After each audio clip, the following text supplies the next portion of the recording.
A world of mystery and adventurers unfolds before our eyes.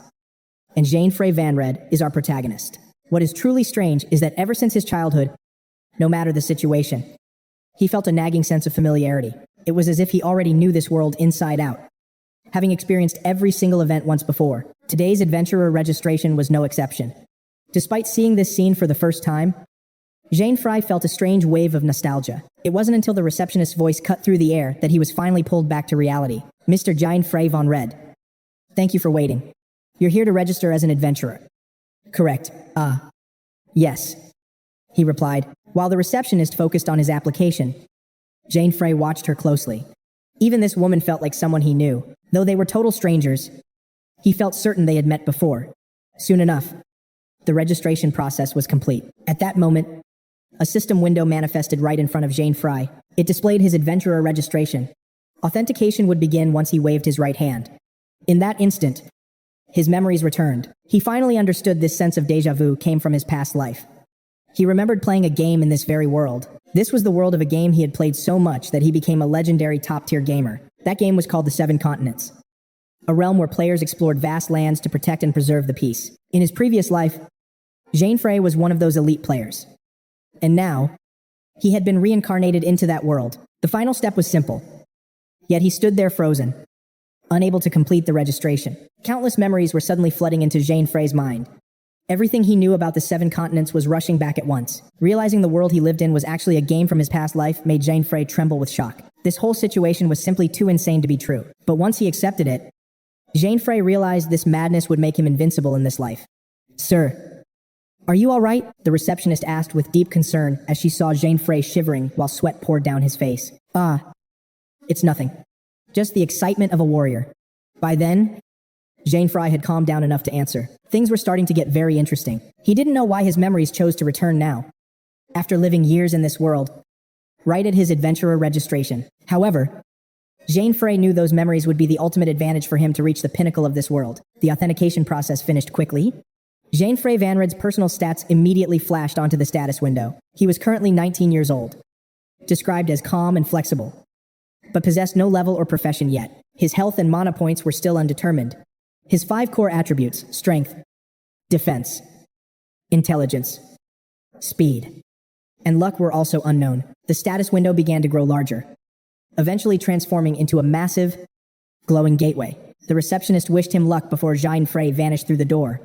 Transported to the cleansing altar, he let out a gasp. Even this cleansing altar was an exact replica of the game. Jein Frey looked around and saw other rookies appearing nearby. According to the Seven Continents tutorial, 5 new adventurers would be gathered together at this stage. Aside from Jein Frey himself, there were 4 other people present. Everything was following the game's plot. Except for one thing, this was now reality. And there were no respawns. If he lost his life here, it would be a permanent death. Everything would end for good, though this was enough to make anyone's skin crawl. Jein Frey felt confident using his past life's knowledge as a foundation. Just as he thought this, an announcement rang out. The cleansing ceremony would begin in 30 seconds. Please select your equipment. Even the system's voice was identical to the game he once knew. While the others looked terrified, Jein Frey remained calm. Among them, one bald man was acting with desperate haste. As soon as the weapons appeared, he lunged forward before the other adventurers could even react. He snatched up a partisan. It was an E+ rank weapon with 21 attack power and 50 durability. However, that spear was also the target of another adventurer. Thus, the very first conflict of the ceremony began. Before the spear dispute was even settled, the other 2 adventurers started brawling over a chain sword. It was an E-rank weapon with 19 attack and 60 durability. Jein Frey wasn't surprised by the chaos at all. They were only fighting like this because of those mandatory system words, the class system. Depending on their performance in this cleansing ceremony, their class choices would be limited. This system was truly cruel to beginners. Jein Frey vividly recalled the countless restarts in his past life just to secure a decent class. After a fierce scramble, that bald thug managed to claim the Guardian Spear. His face twisted in smug satisfaction. He turned around and began sneering at Jein Frey, mocking him for standing there completely empty-handed. Wow. Check out this lazy bum. Jein Frey didn't even blink, silently thanking the fool for the unintended compliment. His nonchalant attitude only served to irritate the man even further. What's with that look? Think you're special, the man grumbled. In truth, Jein Frey wasn't lazy. He already knew exactly which weapon he needed, and it was a choice that absolutely no one else would ever consider. It was a mere common short sword, a rank F- weapon with a pathetic attack power of 1. though it boasted 90 durability. Seeing Jein Frey pause before that rusty blade, the bald man couldn't help but bark out a laugh. Hey, that piece of junk only has one attack point. Don't come crying when you're stuck with a trash class. Jein Frey ignored the warning entirely, his hand reaching out to grasp the hilt of the common short sword. In this world, common sense dictated that an adventurer's strength was defined by their class. But what if that common sense was fundamentally flawed? How could the knowledge of mere amateurs ever hope to compete with a true hardcore player? Here, Jein Frey was the sole hardcore veteran among a crowd of rookies, and his first winning move, picking this exact short sword. With the weapon selection concluded, the purification ceremony officially began with a strict 5-minute time limit. The goal was simple yet brutal: eliminate as many creatures as possible before time ran out. Their targets were winged centipedes, monsters exclusive to this ceremony, whose venom could paralyze any unsuspecting victim. Jin's expression grew stern, which the bald man mistook for fear. Try not to get yourself killed, kid, he taunted. Jein Frey sighed, wondering what he'd done to offend this hairless wonder, but decided his best move was simply to ignore the pest. The moment the signal echoed through the air, the swarm of winged centipedes turned feral, lunging toward the gathered adventurers with deadly intent. Jein Frey watched closely, realizing their movements and forms were identical to the game. If that was true, their weaknesses hadn't changed either. Though the critical hit system was notoriously difficult, Jin leveraged his past life expertise, gripping the common sword that everyone had mocked. In one fluid motion, he cleanly sliced the first winged centipede right down the middle. His execution was so flawless and swift that the surrounding crowd could only stare in wide-eyed shock. It was a strike that could only be described as absolute perfection. Yet, the bald man convinced himself it was nothing more than a fluke, certainly nothing for Jin to be proud of. Jein Frey didn't waste a second on him.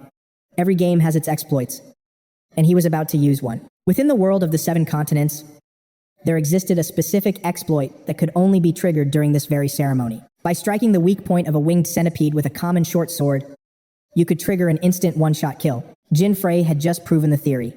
In this entire room, he was the only one who held this game-breaking secret. Meanwhile, the other adventurers were struggling desperately. Aside from the bald man wielding the guardian spear, everyone else was fighting for their lives. This minor success only fueled the man's growing ego. After taking down his first centipede, he threw his head back and roared, "Ha, you see how great I am? At this rate, I'll definitely unlock the strongest class swordsman." His arrogant boasting was grating on Jein Frey's nerves. This loudmouth was distracting everyone else. He was even more annoying than a deliberate game troll. But Jein Frey had no time to worry about others now.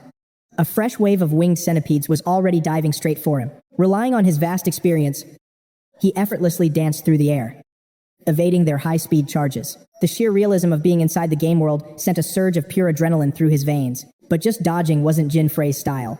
It was time to strike back, and he drew his common short sword once more, again and again, with a single strike for each. The monsters fell. Jein Frey repeated this deadly rhythm until the ceremony's timer finally hit 0. Now, the moment of truth arrived, class selection based on their performance during the trial. One adventurer who had managed to slay 7 centipedes was presented with 3 choices: hunter, crafter, or shield bearer. He wasn't satisfied at all, grumbling under his breath, "Man, 7 kills, and I don't even get a high-tier class. I really wanted to be a summoner. But I guess that's out of the question now." The girl standing beside him was equally disappointed.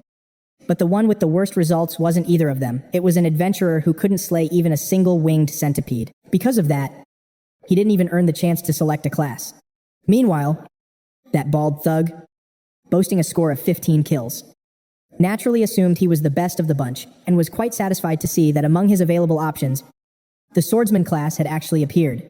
But for someone with such a vile personality, it was impossible to just mind his own business without throwing a few insults first. And so, he turned back toward Jein Frey, who was still carefully deliberating in front of his status screen, and shouted, "Hey Jose, how did a lucky brat like you end up?" Before Jein Frey could even respond, the man was struck speechless by the information flashing on the boy's status window. His achievement for slaying winged centipedes was 33, more than double the thug's score.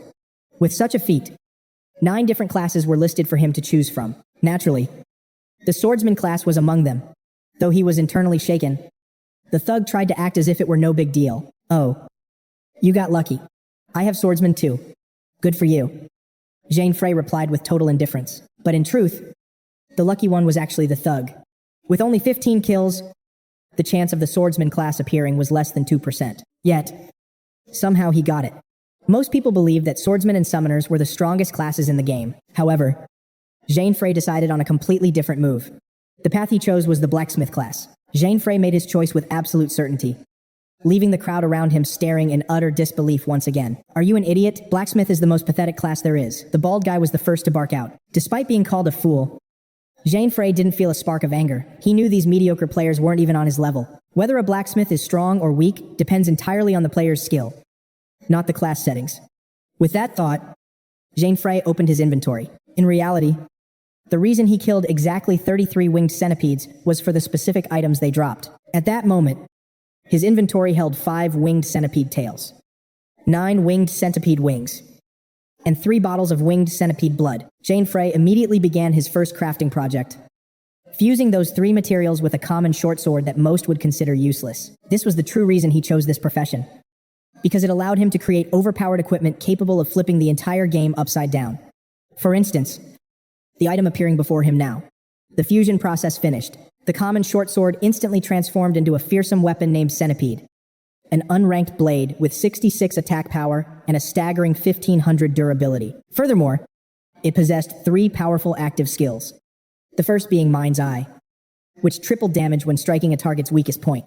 The other 2 skills remained locked until the hidden conditions were met. This was one of the game's legendary hidden pieces, and Jein Frey's very first hidden equipment in this world. Now, watch closely as a former pro gamer from HCOS shatters the game's balance using these hidden items. The power of every adventurer is typically dictated by their level and their class skills. For the masses, equipment is merely a secondary support item used to slightly boost attack or defense. Nothing more. However, no one but Jein Frey knew that this world contained secret items that could defy all common logic. These items could grant overwhelming offensive or defensive power. High-tier players like him called them hidden pieces. After the purification ceremony ended, Jein Frey was transported to the beginner town of Rubijin. The place was buzzing with people, which made sense given its location at the heart of the continent. Everything was identical to the game, and Jein Frey enjoyed the stroll. Having secured his first hidden item as planned, he pondered his next move. Actually, the objective of this game was quite straightforward. All 7 continents contained one S-rank dungeon, and a player had to slay all 7 bosses within them to clear the game. But currently, Jein Frey lacked the power for such a feat. He needed to become much stronger first, and the fastest way to grow was by grinding through dungeons. Typically, adventurers would start in order, beginning with F-rank dungeons. But Jein Frey was anything but a typical adventurer. Instead, he walked straight to the teleportation gate, leading to a C-rank dungeon. The portal whisked him away to the Forest of the Guardian. The clear condition was simple: defeat the boss. A player could not leave the dungeon until that condition was fulfilled. A level 1 Jein Frey boldly stepped into the Guardian's Forest with 122 HP and 30 MP.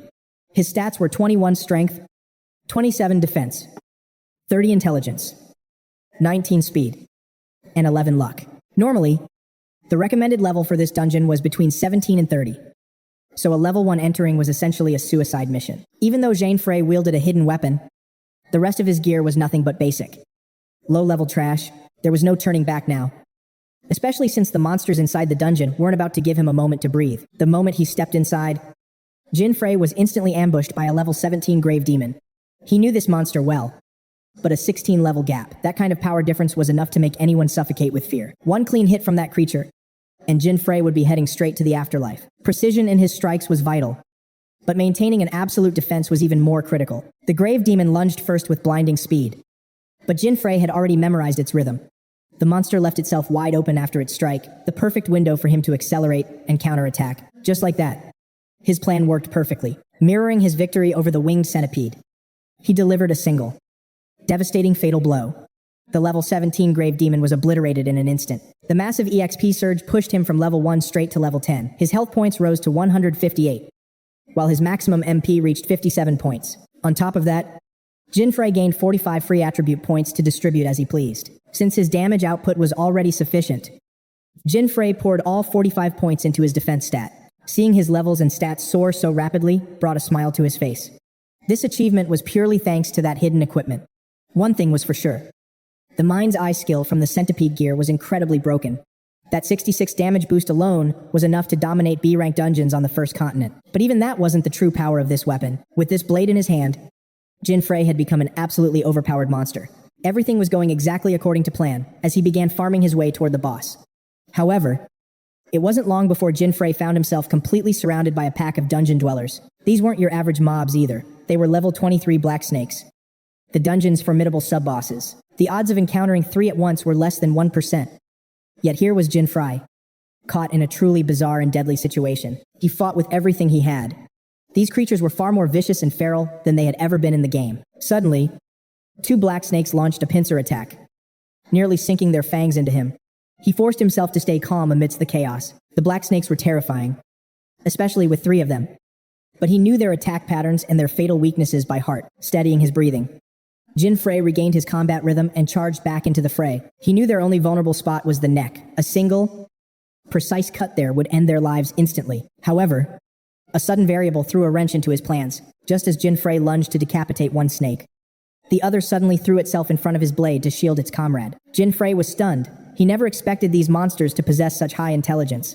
That split-second distraction cost him dearly as a snake bit deep into his left shoulder. The razor-sharp fangs of the black snake pierced his flesh, sending a wave of agonizing pain through his entire body. Gritting his teeth against the sting, he swung the centipede blade and severed the head of the snake that was still clamped onto him. The kill boosted Jein Frey to level 23. But his health was in critical condition, sitting at a mere 8 HP. He needed to escape or recover immediately. Reality was nothing like a game. The pain he felt was visceral and very real. It hurt like hell. But luckily, everything was still within his calculations. By boosting his defense from 27 to 72 earlier, he had secured himself a second chance. Because of that investment, he could now guarantee he wouldn't be one-shot by any attack in this dungeon. And with that, the final condition was met.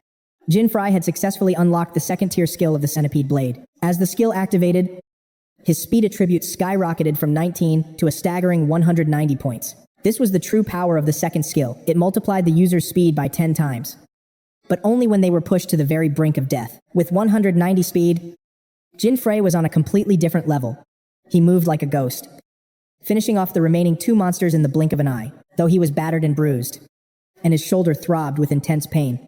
Everything was finally back on track. With his protagonist aura and his pro-gamer hacks, there was no way he was going to die in a mere starter dungeon. After clearing the remaining snakes, he reached level 17, perfect for a boss encounter.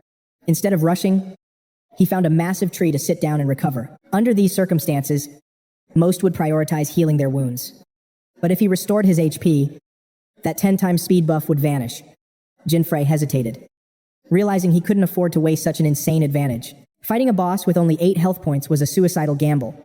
But with his knowledge and experience, he was certain he could emerge victorious.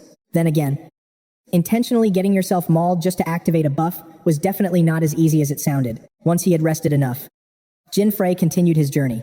Before the final showdown, he decided to farm a few more mobs to sharpen his edge. After surviving a triple threat match with those black snakes, the rest of these monsters felt like total pushovers. With his current steady growth, Jein Frey felt a surge of confidence as the boss encounter drew near. But first, he needed to craft a vital item. The recipe required water, thorny grass, sour berries, caterpillars, and stone bone leaves, along with blood flowers and hero seeds. All this for a mere D-rank item. And he was still missing several components. The tedious gathering process was becoming a major headache. However, wallowing in self-pity wouldn't get the job done. Jein Frey pulled himself together to resume his search before the boss appeared. Fortunately, things began to go quite smoothly. He had successfully managed to gather nearly all 7 types of the required crafting materials. Just as he spotted the sour berries, a familiar and annoying voice echoed through the area. "Hey, is that Jein Frey?" Turning around, he saw a face he recognized all too well, a fellow villager. The guy was a total jerk who started mocking him instantly. Well, look who it is. You actually think you can be an adventurer, you useless loser." This blonde annoyance was Julius, an adventurer of 3 years who remained stuck in rank C dungeons. Talk about being useless. Julius looked down at him and then shifted his gaze toward the items clutched in Jein Frey's hands. "What is all this junk? Are you trying to be a crafter now? How pathetic. You can't even afford decent gear. Is this your friend?" Julius, his companion, suddenly asked. "No. We just grew up in the same village." Julius replied coldly. He made sure to add that Jein Frey was the poorest kid there. "Don't call him my friend. It is embarrassing. His dad died years ago and his mom is bedridden." Julius continued to mock Jein Frey's tragic life like it was a joke. Meeting this guy was easily the worst thing that could have happened to Jein Frey today. It was true his father passed early, leaving his sister to care for their sick mother. That was his entire motivation. He had to become a successful adventurer to earn money for his family. "Hey, are you even listening to me? I am talking about your heroic life," Julius kept provoking him, but noticed a strange sharp intensity in Jein Frey's eyes. What is with that look? Do you want another beating like the old days? He rudely grabbed Jein Frey's collar. Jein Frey didn't flinch. He was simply contemplating how to deal with this piece of trash. Before he could decide, a thunderous and savage roar echoed through the dungeon, startling both of them. The boss had emerged earlier than expected. A level 31, one-eyed ogre, now stood towering directly in front of them. Julius immediately dropped his petty grudge. The only thing that mattered now was running as fast as his legs could carry him. Jein Frey sensed immediate danger as the one-eyed ogre locked its sights onto Julius's companion. But before he could even react, the monstrous beast swung its weapon down with terrifying, brutal force. Flesh and blood sprayed everywhere, leaving Julius paralyzed with fear. He collapsed backward, his entire body trembling uncontrollably. Even Jein Frey felt the pressure. The level gap was massive, and the ogre's high defense made it nearly impossible to damage. Its weapon of choice was a gargantuan wooden club. A single hit would mean instant death. To make matters worse, the monster was now focusing its murderous intent on Jein Frey. He could dodge a few hits, but not forever. The ogre's unique skill prevented Jein Frey from escaping this battle. With no other choice, he drew his weapon, the centipede, to face the beast. In a flash, the ogre attacked again. By reading the enemy's movements and using his 10 times speed boost, Jein Frey managed to narrowly evade the strike. He even attempted a counterattack, which left Julius watching in utter disbelief from a distance. He never imagined that the useless Jein Frey could go toe-to-toe with a rank C dungeon boss like this. Despite the flashy moves, Jein Frey knew he had yet to find a real opening to end this fight. Running in circles wouldn't solve anything. He realized he had to close the distance and go for a strike. As the ogre's massive club smashed down again, Jein Frey used the weapon itself as a ramp to sprint upward. The ogre tried to snatch him with its free hand, but Jein Frey used the monster's own hand as a springboard. With a stunning leap, he momentarily vanished from the one-eyed ogre's field of vision. As the beast frantically searched for him, its neck was left completely exposed. Falling from above, Jein Frey aimed his strike. However, the blade only managed to leave a shallow cut on its thick hide. Jein Frey had expected this outcome. The sheer difference in levels made it extremely difficult to inflict any significant damage on his opponent. Fighting on the ground was proving to be just as difficult. Realizing it was being toyed with, the ogre flew into a rage. It swung its club wildly, forcing Jein Frey back. He continued to fight, relying on his agility to slowly chip away at it. Meanwhile, Julius could only cower in the shadows, hiding like a pathetic rat. Trembling with fear, he watched Jein Frey's every move, wondering how he had transformed so drastically in such a short time. Jein Frey struggled to maintain his momentum, but his MP wasn't infinite. Exhaustion was finally starting to take its toll. At this rate, he'd collapse from fatigue before the monster even landed a blow. He had to craft that immediately. I have the thorny grass, high-acid berries, and fresh cornflowers, Jein Frey noted mentally. Now he just needed the final components, and he was certain they were hidden somewhere nearby. The relentless assault barely gave him a moment to breathe, yet he kept his eyes peeled, searching for the missing pieces. Finally, he spotted them. The remaining ingredients were right next to where Julius was shivering in fear. Without hesitation, Jein Frey bolted toward the coward, naturally drawing the one-eyed ogre right behind him. Julius's heart nearly leaped into his throat. He foolishly assumed Jein Frey was running to him, begging for protection. But the coward could barely save his own skin, let alone help anyone else.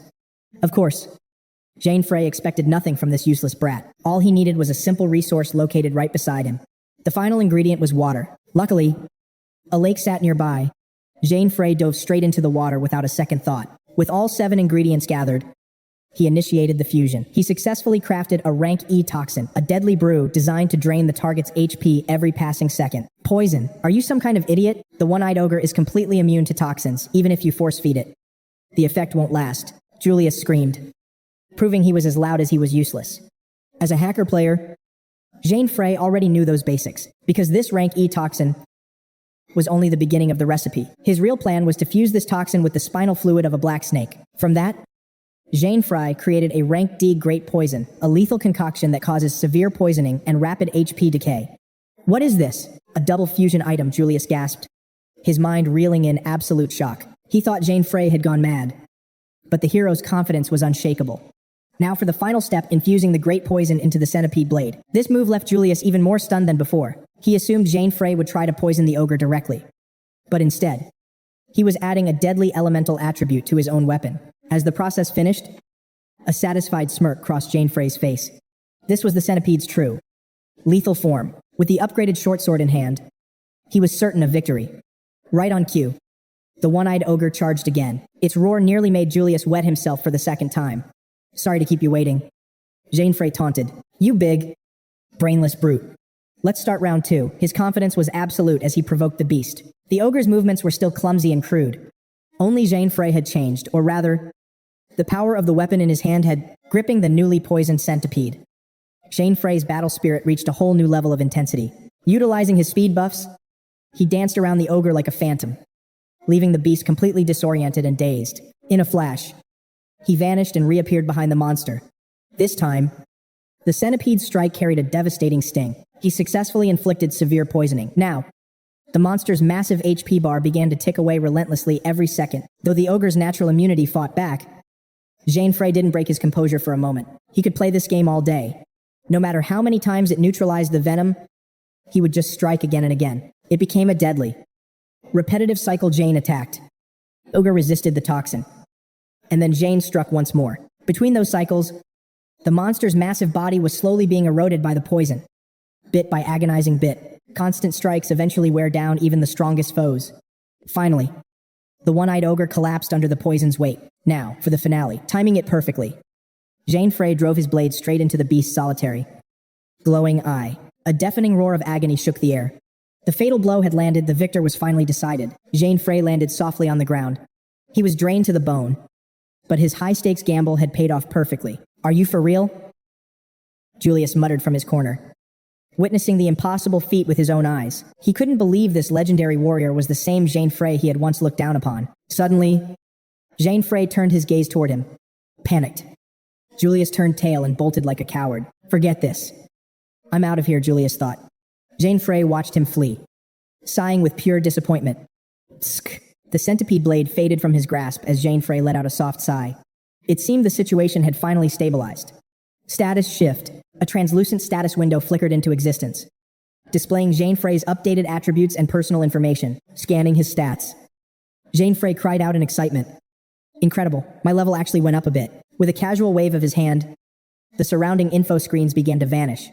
I'll deal with those unused support items later, he declared. As he closed the equipment tab, images of shimmering gold coins appeared alongside a system notification summarizing the rewards he had earned. Jein Frey smiled, clenching his fist. In his mind, he celebrated the massive gold haul he received for conquering this hidden area. I'll send this gold back to my mother, Jein Frey thought, his fingers dancing across the floating status window. He muttered to himself. One perk of being a solo player is keeping all the spoils. Now, time for the crafting materials. An icon of a mysterious eye appeared next to an item description. Jein Frey's voice brightened. There it is, finally found it. With a sheepish laugh, he dismissed the status window. Well, let's just ignore its creepy appearance for now, he whispered. Close. Jein Frey gazed into the distance, his mind racing. With this, he had secured a vital material for his next piece of hidden equipment. The scene shifts to a vast new landscape, where towering mountain ranges surround an endless, emerald green prairie. A title appeared, The Flat Plains, a rank D zone. Stretching his limbs, Jein Frey sighed with nostalgia. I've finally arrived. This place brings back so many memories, he whispered, tilting his head back to gaze at the sky with a pensive expression. Looking ahead, he analyzed his path. To win this game, one must defeat the evil gods across 7 continents. Starting right here, the image of a majestic goddess statue flickered vividly within Jein Frey's mind. He realized that, to succeed, he would need to track down the second piece of hidden equipment located in that very spot. Gripping the centipede, he muttered. To overcome the trial of the fallen goddess, I need a Cyclops eye and one more core ingredient. That's exactly why I'm here. Suddenly, a pack of wolf-like monsters emerged nearby, their predatory eyes locking onto Jein Frey instantly. As he engaged the beasts in combat, a single thought drove him forward. I need to sharpen my combat skills even further. After wiping out the enemy pack, Jein Frey pressed on. He dreamed of defeating every evil god to build a world of absolute peace. A vision of his family flashed before his eyes, fueling his resolve. I'll earn enough fortune to give my family the life they deserve, he thought, his gaze softening momentarily as he looked down. I'll make those villagers pay for looking down on me once I'm stronger. A level-up chime rang as he wiped blood from his cheek. He let out a cold smile. As long as I keep growing like this, everything will eventually be within my reach. Back in a bustling city, a broadcast blared through the streets. We bring you the latest news from the Adventurers Guild. Yesterday, A rookie adventurer achieved the impossible by slaying 33 monsters during the baptism ritual. This unprecedented feat has become the hottest topic within the guild. The announcer added, her voice filled with professional excitement. According to reports, this newcomer is named Jein Frey. Doi's eyes widened in total disbelief. Are you serious right now? Ma Fai scrolled through his status window, gasping at the record. 33 kills around him. Citizens listened to the news with rapt attention. Rumors spread of a black-haired youth with emerald eyes, reportedly making his way toward the town of beginnings. The news continued. Moving on to our next report. We have updates regarding the illegal overhunting of the forest kingfishers. The scene returns to the sprawling highlands, where scattered clouds drift lazily across the vast open sky. Suddenly, a heavy thud echoed. Jein Frey stood over the carcass of a monster he had just effortlessly struck down. Resting the centipede on his shoulder, he scanned the area and grumbled. Strange. I've been searching forever, but I haven't seen one. Images of vibrant forest kingfisher feathers floated through Jein Frey's mind. I've gathered plenty of other materials, but I'm still missing those kingfisher feathers, he said, his eyes searching the horizon. He let out a frustrated sigh.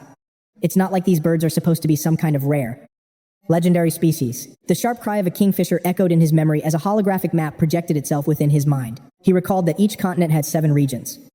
6, ranked from F to A, with the 7th being the S-rank domain of an evil god. His train of thought paused for a moment as he reevaluated his current location.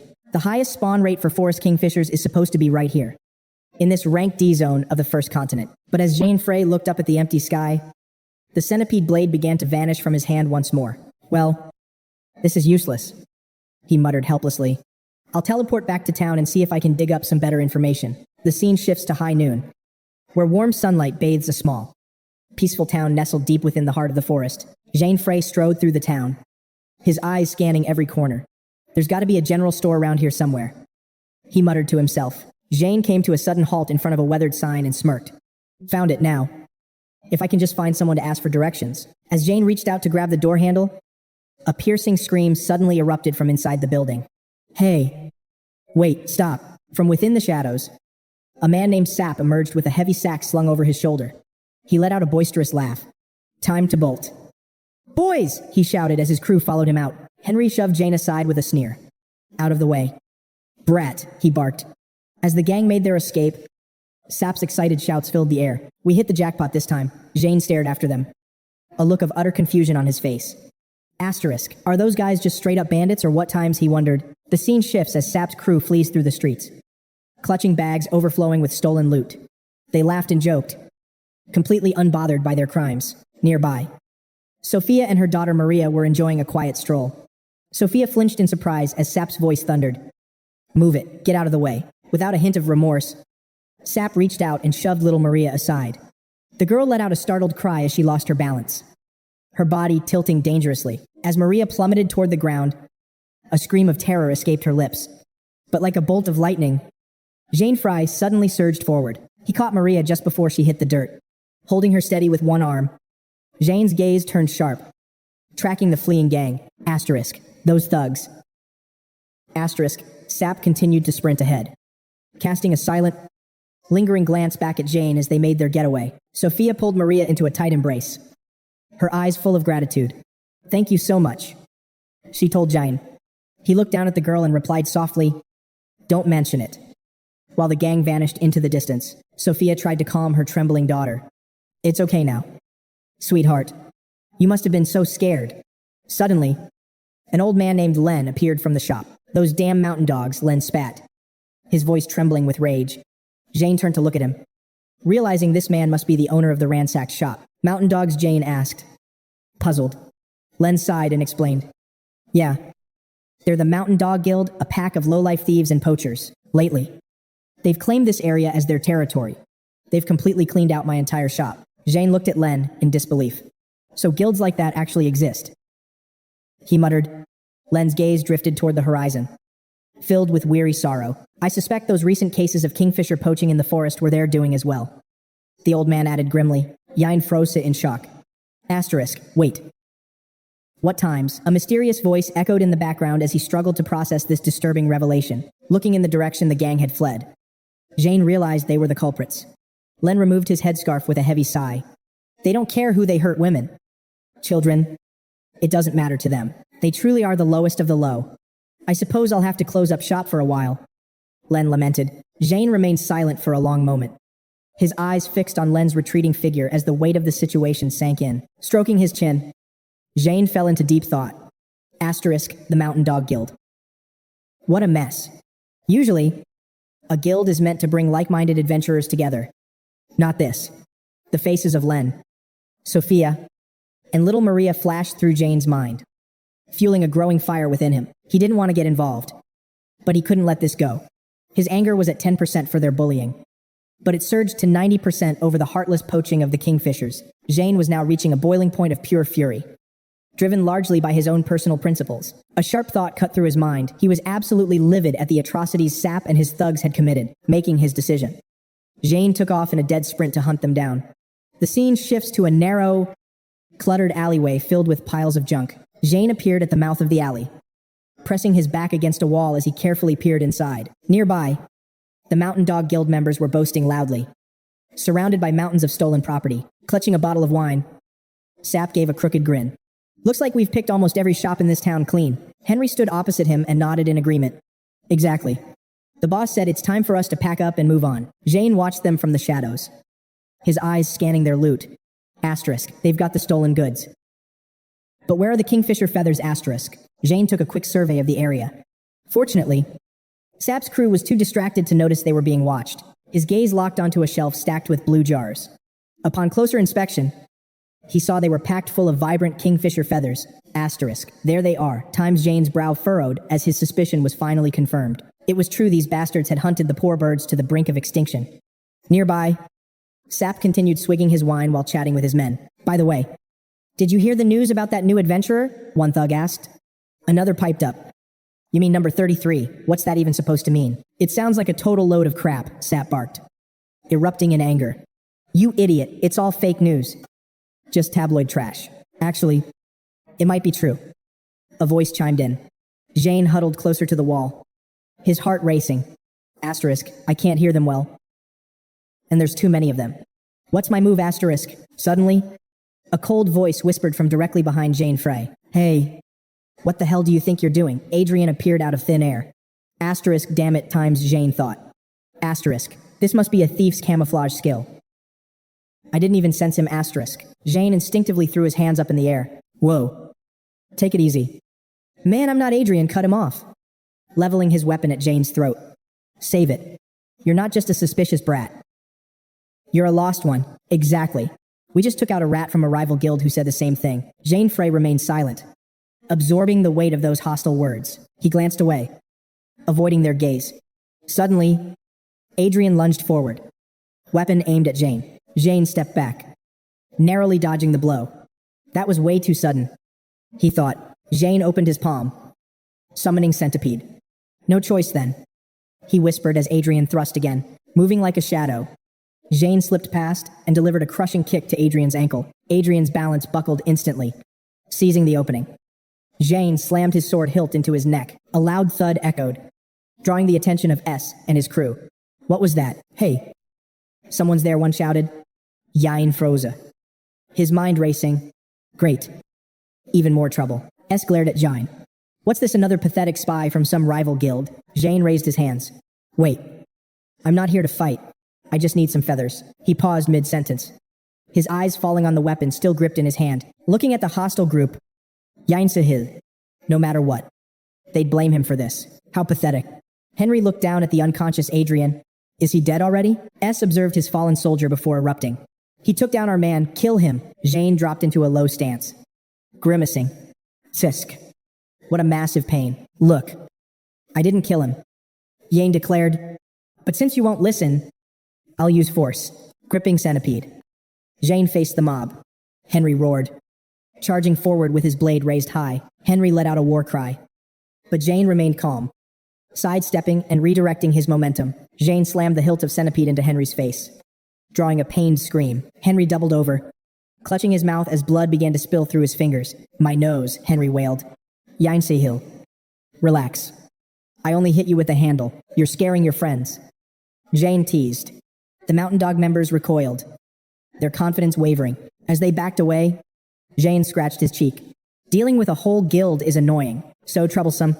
Suddenly, Nathan lunged from behind, screaming, "D. You bastard." Nathan swung wildly, but Jein ducked with effortless grace, the blade whistling harmlessly overhead. Springing back up, Jein delivered a powerful kick, sending Nathan flying backward. Nathan scrambled up and charged with his spear, but Jein simply caught the shaft mid-air. With a swift pivot, Jein switched hands and buried a heavy fist into Nathan's gut. A system alert flashed. Critical hit. The mind's eye skill has been activated. Nathan writhed on the ground in agony. "My bad," Guy muttered. "That had to hurt." Ethan raised his massive axe, charging with a roar. "You dead meat." The axe swung downward, but Jein dropped low, dodging the heavy blade effortlessly, flipping his weapon. Jein drove the hilt into Ethan's jaw, leaving the brute reeling. Resting his blade on his shoulder, Jein Frey. "Seriously, I didn't want this fight." With the mountain dogs defeated, Jein wiped his blade. "You reaped what you sowed." Suddenly, a presence loomed behind him. A chilling voice whispered in his ear. Jein's eyes widened as his instinct screamed. He froze for a split second. He spun around, steel clashing with a deafening ring.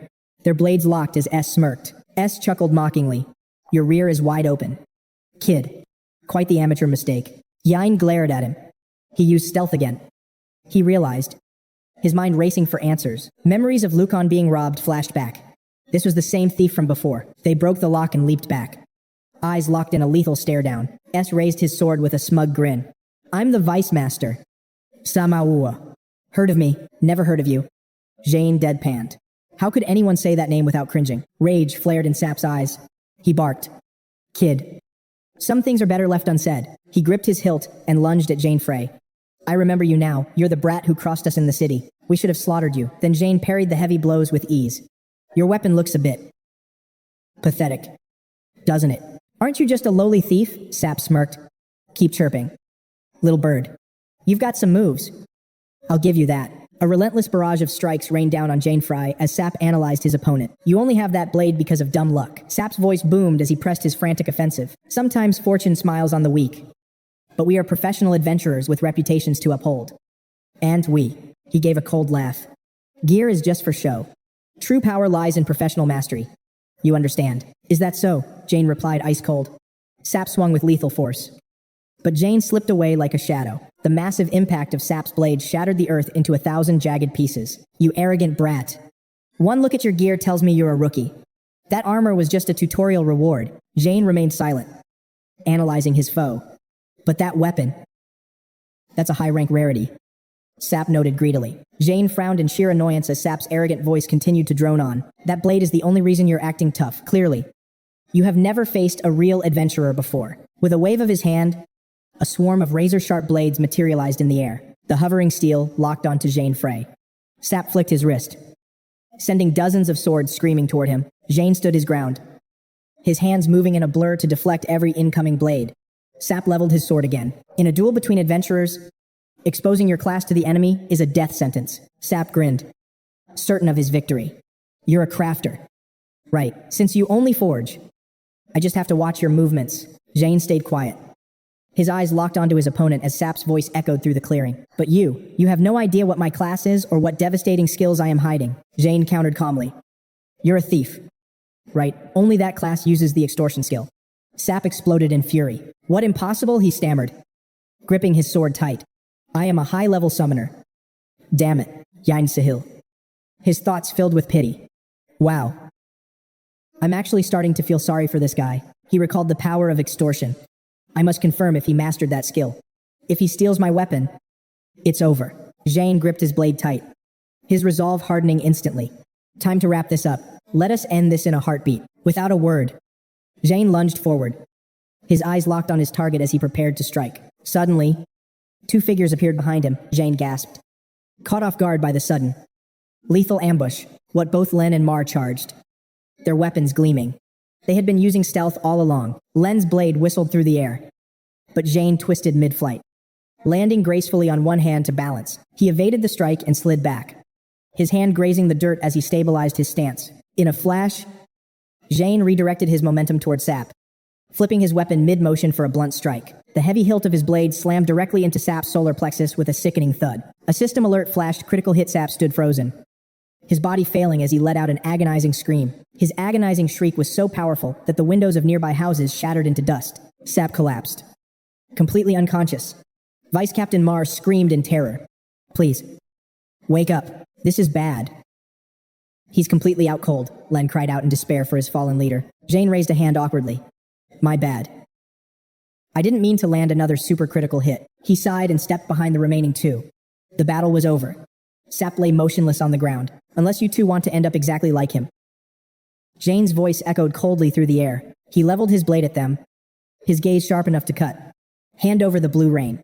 Now, I am not going to ask you again if you value your lives. He stared them down, his voice unwavering. Give it to me. The two thugs trembled in pure panic. You know about the blue rain, one stammered. Fine, we'll bring it. Just spare us. In the distance, Adrian and Henry approach. Identifying their target, Henry's voice booms across the clearing. That's the guy who attacked our men. He's definitely an enemy. Meanwhile, the survivors sigh in relief as reinforcements arrive. Jein Frey frowns at the sight. Good grief. He mutters. They're swarming in like a pack of persistent ants. The four of them move quickly, surrounding Jein Frey and trapping him right in the center of their formation, gripping his weapon. Adrian sneers. You've got guts, kid. Messing with the Mountain Dog gang. But Henry senses something wrong. Did you call us for just one brat? Henry scoffs, until his eyes widen in shock. He spots the vice leader, following Henry's frantic shout. All eyes turn to the vice leader, who lies motionless across the cold floor. Vice leader, what happened? There's no response. He remains completely still, his silence fueling their growing dread. Henry checks the body and confirms. He's totally blacked out. Adrian stares at the scene, his mind reeling with disbelief. Did that kid actually take down the vice leader? Adrian asks. Henry shakes his head. Impossible. He probably just drank too much. Adrian spits in disgust. So he attacked the vice leader while he was drunk. What a pathetic coward. Listening to them, Jein Frey recalls the vice leader's earlier arrogance, boldly claiming his status before falling like a log. Jein Frey sighs. That guy wasn't drunk, he was simply intoxicated by his own delusion of being powerful. Suddenly, an authoritative voice cuts through. What's all this noise about? The gang members immediately freeze and turn. Three figures emerge from the shadows, led by a massive, muscular man. They slowly close the distance toward Jein Frey. This is 𝐷𝐚𝐴SUA, the formidable leader of the Mountain Dogs. Seeing him, the lackeys scramble to offer their respects. Boss leader, the underlings rush to his side, whispering frantically while pointing accusingly at Jein Frey. Undeterred, Jein Frey casually rests his centipede blade on his shoulder, calmly assessing the powerful newcomer. So he's the boss. 𝐷𝐚𝐴SUA. Meanwhile, the leader eyes the chaos. Who dares cause trouble for my gang? Yes. Boss, it was him, the subordinate chirps, gesturing wildly to convey the gravity of the situation. Look, he even defeated the vice leader. He points to the body lying at Jein Frey's feet. Du's eyes darken as he narrows his gaze on Jein Frey, his lips pressed into a grim, calculative line. Jein Frey holds his ground, staring back intensely. Suddenly, Du shoves his hands in his pockets and bursts into laughter. You've got talent, kid. Which gang are you from? Du asks, overlooking the sea of his defeated men. I work alone. Jein Frey replies coldly. I don't belong to any gang. Du's eyes light up with pure disbelief. Wait. You really did all of this? By yourself. That's right. Jein Frey shrugs. Du clutches his forehead, laughing hysterically while muttering. I see. I see. Du's eyes glint with sharp interest. I like your style. Kid. Join my gang. I'm making you an offer. Jein Frey blinks, his mind going completely blank at the sheer absurdity of the proposal. The subordinates are just as stunned. They swarm their leader, trying to talk him out of this crazy idea. Boss. Wait, but Du remains firm. Normally, I'd crush anyone who touches my men, but he beat the vice leader. Du grins excitedly. Skill like that is rare. Welcome to the gang. Seeing Jein Frey frozen, Du slaps an arm around his shoulder. What's wrong? Speechless with joy. Aye boy. Come on. Let's go grab a drink. Jein Frey stands rigid, his expression turning as cold as ice. I refuse. Jein Frey coldly brushes Du's arm off, leaving the leader frozen in a state of shock. Give me the blue rain, he demands. Thinking of the shopkeeper and the girl he must avenge, he adds with a sharp glare. Besides, who would ever join a pathetic excuse for a gang like yours? Jein Frey remains firm. Hand over the blue rain. Now, the gang members' faces darken instantly with murderous intent. Du trembles with rage, his voice a low, lethal growl. Pathetic, is that what you just said? Aren't you afraid? Exactly. You're just trash who bullies the weak. This whole place is a dumpster fire, exploding in fury. Du leaps into the air, swinging his massive axe down with bone-crushing force. Boom, the axe slams down, shattering the floor into a web of jagged cracks and flying debris. Jein Frey blurs out of the way just in time. Du pulls his weapon from the smoking crater he created. Du's bloodshot eyes bulge as a twisted grin spreads across his face. Fine. I've changed my mind. He points his finger at Jein Frey. I'll break every bone in your body and make you my slave. Kid. Jein Frey remained indifferent, tuning out the noise as he sank deep into his own calculations. Judging by the raw power behind those strikes, this man was no ordinary thief. Seizing a momentary opening, the assailant swung his axe with lethal intent. Fortunately, Jain's sharp reflexes allowed him to evade the blow. But Du didn't stop there, immediately launching a relentless follow-up charge toward him. Jein wasn't about to stand there and take it. With a swift leap, he gracefully danced through the storm of incoming attacks, glancing at Du. A cold thought crossed his mind. It would be a real headache if this guy decided to unleash his true skills. He had to end this before things got complicated. Gripping the centipede sword tight, Jein Frey lunged forward like a guided missile, slipping beneath a lethal blade that grazed his hair. Jain's effortless movements left Du wide-eyed and paralyzed with shock. Wasting no time, Jein Frey unleashed a precise, razor-sharp sword strike in one fluid motion. As the blade swept past his side, Du gritted his teeth in realization. He is attacking with the flat of the blade, that arrogant bastard. But Du couldn't ignore the stinging impact. Those strikes were heavy. He knew he had to avoid a direct confrontation at all costs. Jein glanced back, acknowledging the man's surprising strength. Du's expression twisted into a dark scowl before he abruptly sheathed his weapon, right before Jain's eyes. The massive weapon began to fade, vanishing into thin air as if it never existed. A flicker of confusion crossed Jain's mind. Had he really just discarded his only weapon in the middle of a fight? Then, it clicked. Jein finally understood the enemy's true nature. His class was that of a pure duelist. Suddenly, Du's muscles surged with explosive power. A system window flashed hidden skill. Close combatant. Physical stats doubled for 3 minutes upon sheathing his weapon. His subordinates erupted in cheers, their faces lighting up with excitement. Look, it is the boss's legendary close combat skill. Recognizing Du as a formidable brawler, Jein Frey braced himself. Without a second's delay, Du wound up and threw a devastating punch. The fist tore through the air like a cannonball, stopping just inches away from Jein Frey's calm and collected face. A thunderous boom echoed as Jein leaned aside at the last microsecond, forcing Du's fist to shatter the stone wall behind him. A single bead of sweat rolled down Jain's cheek. If a punch like that connected, he knew his body would literally explode. Du whirled around, pivoting his weight to deliver an earth-shattering overhead strike aimed directly at Jein. Roaring with primitive rage, Du lunged forward. Die, you bastard. Yet Jein remained unfazed, his hand tightening around his hilt as he prepared his response. Du charged like a man possessed, his mouth agape as he screamed at the top of his lungs. Just drop dead already, you brat. Suddenly, his voice was silenced. As Jein's blade flashed, a system notification suddenly illuminated the battlefield. Critical hit. Du had no time to react. His eyes bulged as a strangled cry of agony escaped his throat. The triple eye skill had been triggered. Behind him, the henchmen stood frozen in disbelief, their minds reeling at what they just witnessed. As Du collapsed face down on the floor, the crowd erupted in a panicked frenzy. Boss, is he really down? He actually defeated the boss. Wait. Looking at him now. Isn't he that famous adventurer from the news? As Jein Frey stretched his limbs with a weary sigh, the chatter grew louder. That is him, black hair and those piercing blue eyes. They scrutinized every detail of his face. The description matched the rumors perfectly. Raven hair and deep blue eyes. A wave of pure terror washed over them as the realization hit. It is him, there is no mistake. That is the legendary blue-eyed Jein Frey. Jein stood there, hand on his hip, watching the chaotic discussion with a look of utter bewilderment. He opened his mouth to speak. But, hey, you guys. Before he could even finish his sentence, the gang scrambled in every direction, leaving a stunned Jein in their wake. Wait. What he muttered to himself. Puzzled. How do they know my name, and are they seriously just going to leave their leader behind? Turning to walk the other way, Jein Frey rubbed his head and shrugged. Whatever.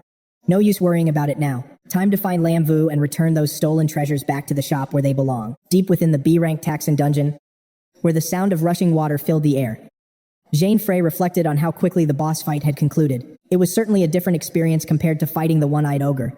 The system chimed, officially recording his victory over the beast. You have defeated the level 35 boss, Sanfet. Experience points have been rewarded. With his hands in his pockets, Jein approached a towering statue of a female angel.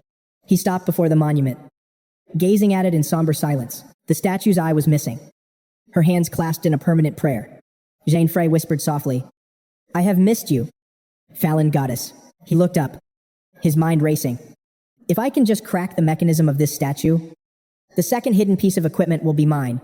Jein Frey raised his hand, and in a flash of light, a mystical feather and a stone eye materialized before him. "It is finally time for our reunion," he declared, his voice filled with determination. Staring intently at the statue, Jein knew his intuition was right. The key to everything lay within the goddess's missing eye. He placed the eye into the statue's left socket. Noting few realized a one-eyed demon's eye fit perfectly, Jein Frey withdrew the feather, aligning it with the wings as he calculated his next move. According to his knowledge, no one else knew of the feather-thin gap hidden between those wings. The feather resonated, erupting in light under the clear sky. A system alert echoed the fallen goddess's wish was fulfilled. Suddenly, a divine radiance burst from behind the statue, illuminating the entire horizon. Tears silently fell from the goddess's left eye into a golden cup. The system chimed, "The fallen goddess weeps with joy." A shimmering golden halo suddenly appeared, hovering right above the cup. The alert rang again. A hidden piece of equipment, a screen appeared, revealing its name, Lucifer's halo. Gripping the golden ring, Jein Frey spoke with a calm sense of destiny. With such power, no wonder it was so hard to obtain. He gazed silently at the statue for a long moment. A smirk played on his lips. Lucifer's halo. "Goddess, I shall put this treasure to good use." Above him, the silent statue remained in prayer. A voice echoed, "Equip the item immediately." The halo ascended, floating above Jein Frey's head. He sighed. "This makes me look like some kind of spirit. Good grief. I really didn't want to stand out this much. Still, no one will mistake this for junk, given its form." He clenched his fist with newfound confidence. "Lucifer's halo is finally mine. S-rank dungeon. Here I come." Scene shift, a massive architectural marvel under a clear sky. Jein Frey frowned, sweat dripping. Damn it. At the S-rank volcano of Agni, towering peaks erupted, spewing molten lava in a violent display of nature. Danger lurked everywhere. Due to its extreme difficulty, entry required a party of 7 or more hunters. He scratched his head in frustration. There were currently no active recruitment notices for members. A notice detailed the risks once the S-rank boss is defeated. The entire dungeon vanishes instantly. After some time, it would randomly reappear elsewhere on the continent, hidden from the world once more. Slaying the first demon god grants a legendary title. The key to unlocking the second continent. Jein Frey lowered his head, his resolve hardening. He had to reach that next continent immediately. "Look, it's Fire Mage Freya's team. Wow. I've never seen them up close before." The crowd buzzed. The commotion caught Jein Frey's attention. He glanced over, spotting a blonde girl sitting composed among the crowd, surrounded by warriors. He wondered to himself, is she the fire mage they mentioned? Freya Asbury. Age 23. Level 45 mage. Above Jein Frey's head, Lucifer's halo began to spin rhythmically. He watched closely as the system activated mind read. He focused his gaze directly on Freya. Through the halo's power, he sensed her burning desire to conquer the S-rank dungeon as soon as possible. However, she faced a major setback. Her party was currently short on capable members. Jein Frey smirked. Lucifer's halo was already proving its worth. Meanwhile, Freya was deep in discussion with her team, a fire mage. Let's settle on that. One man replied. Fine. Let's disband for today then. Suddenly, a pair of black boots stopped near Freya, interrupting their conversation. Excuse me. A voice called out. Jein Frey stepped forward confidently. Can I join your party? It looks like you're in need of assistance. The group fell silent, their eyes glued to the strange halo above his head, forgetting even to answer. Jein Frey felt a wave of despair. Damn it, he thought. I don't even need skills to know what they're thinking. What did you say? Marcel asked from the floor. We've already decided to give up for the day. If you're looking for a party, you'd better try asking someone else. Through Lucifer's halo, Jein Frey sensed Marcel's deep compassion and worry for an injured teammate currently hospitalized. So that's it. He mused.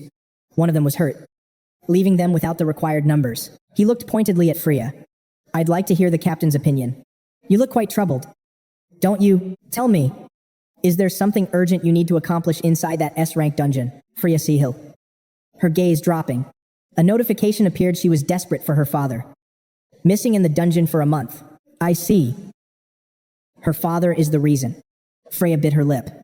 staring intensely into the empty void. A new system alert flashed before Jein Frey, signaling a fresh wave of unease. Without waiting for the chime to finish, he lunged forward and kicked it aside, leaving the crowd frozen in pure shock. Closing his eyes, he cleared his throat and spoke.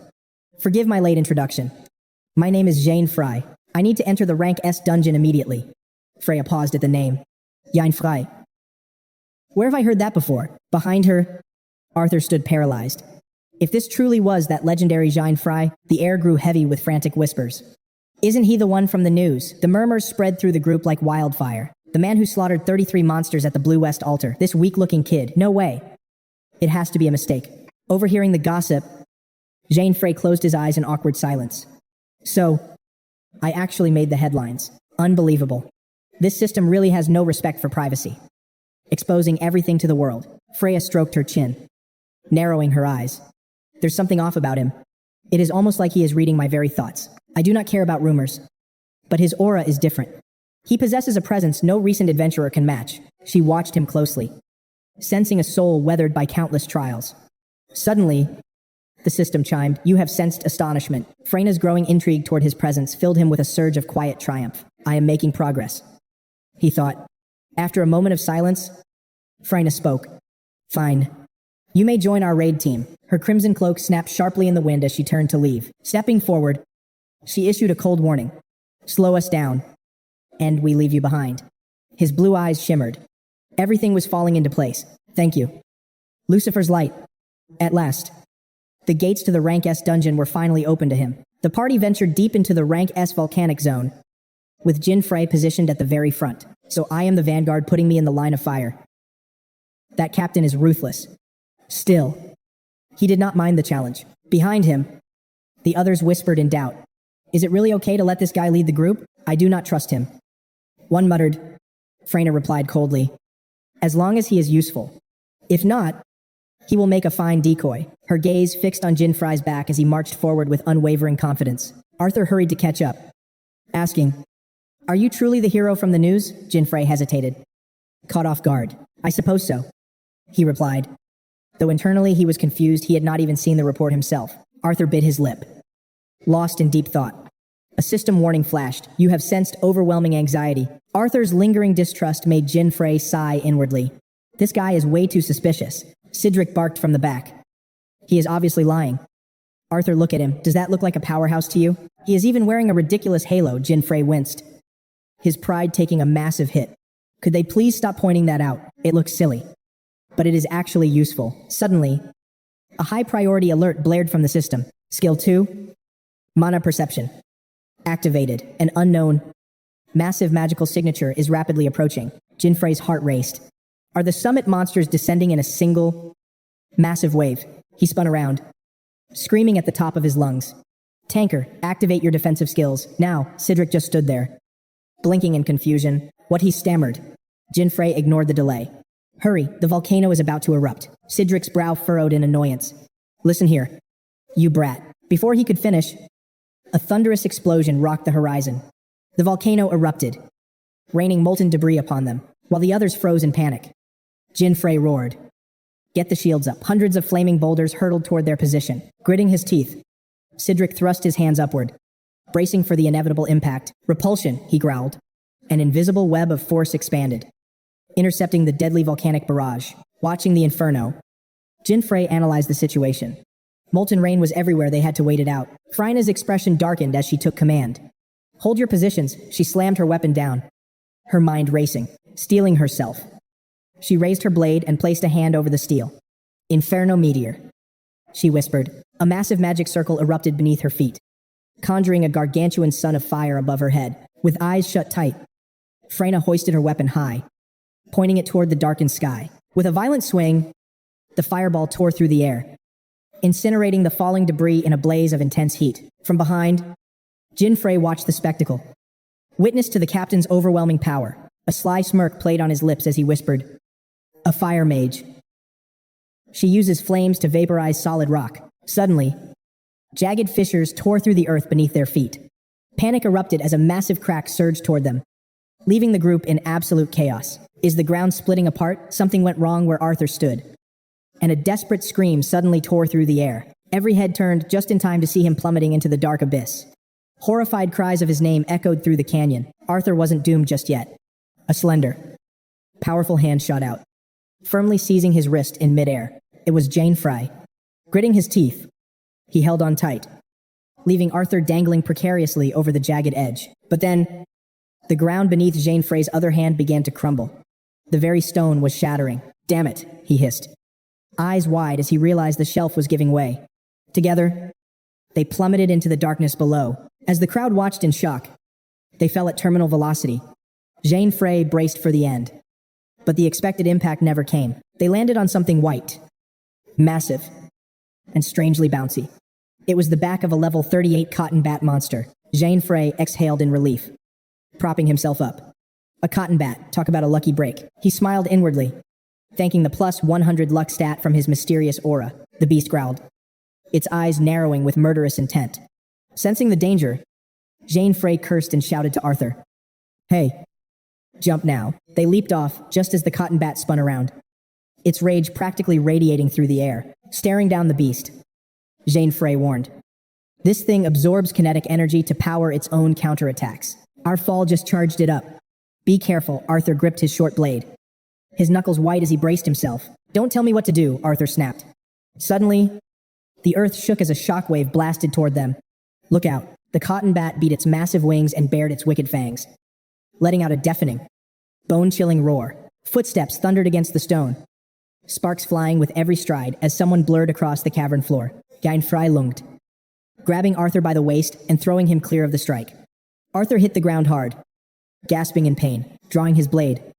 Jein Frey called back, "I told you to be careful. If you value your life, stay down." Arthur slumped back, paralyzed by fear as Jein Frey faced the monster alone. From the ground, Arthur stared at the deep gouges in the cliffside, his heart hammering in his chest. If Jein hadn't pushed him, he would be nothing but a bloody smear on the wall right now.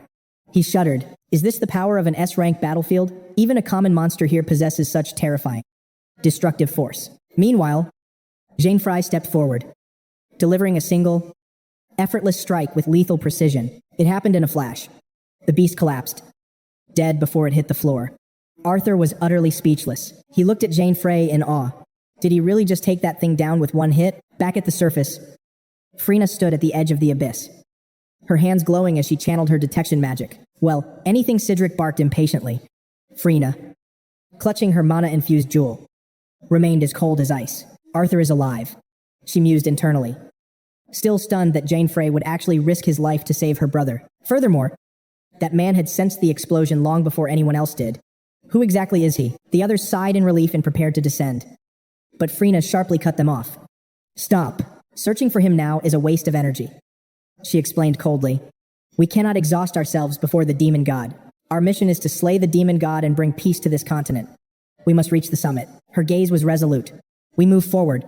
Our paths will cross with theirs eventually. Don't worry," she added. "Arthur is my brother. I am the one who trained him." After all, as she led the way, she prayed silently. "Please, Arthur, be safe.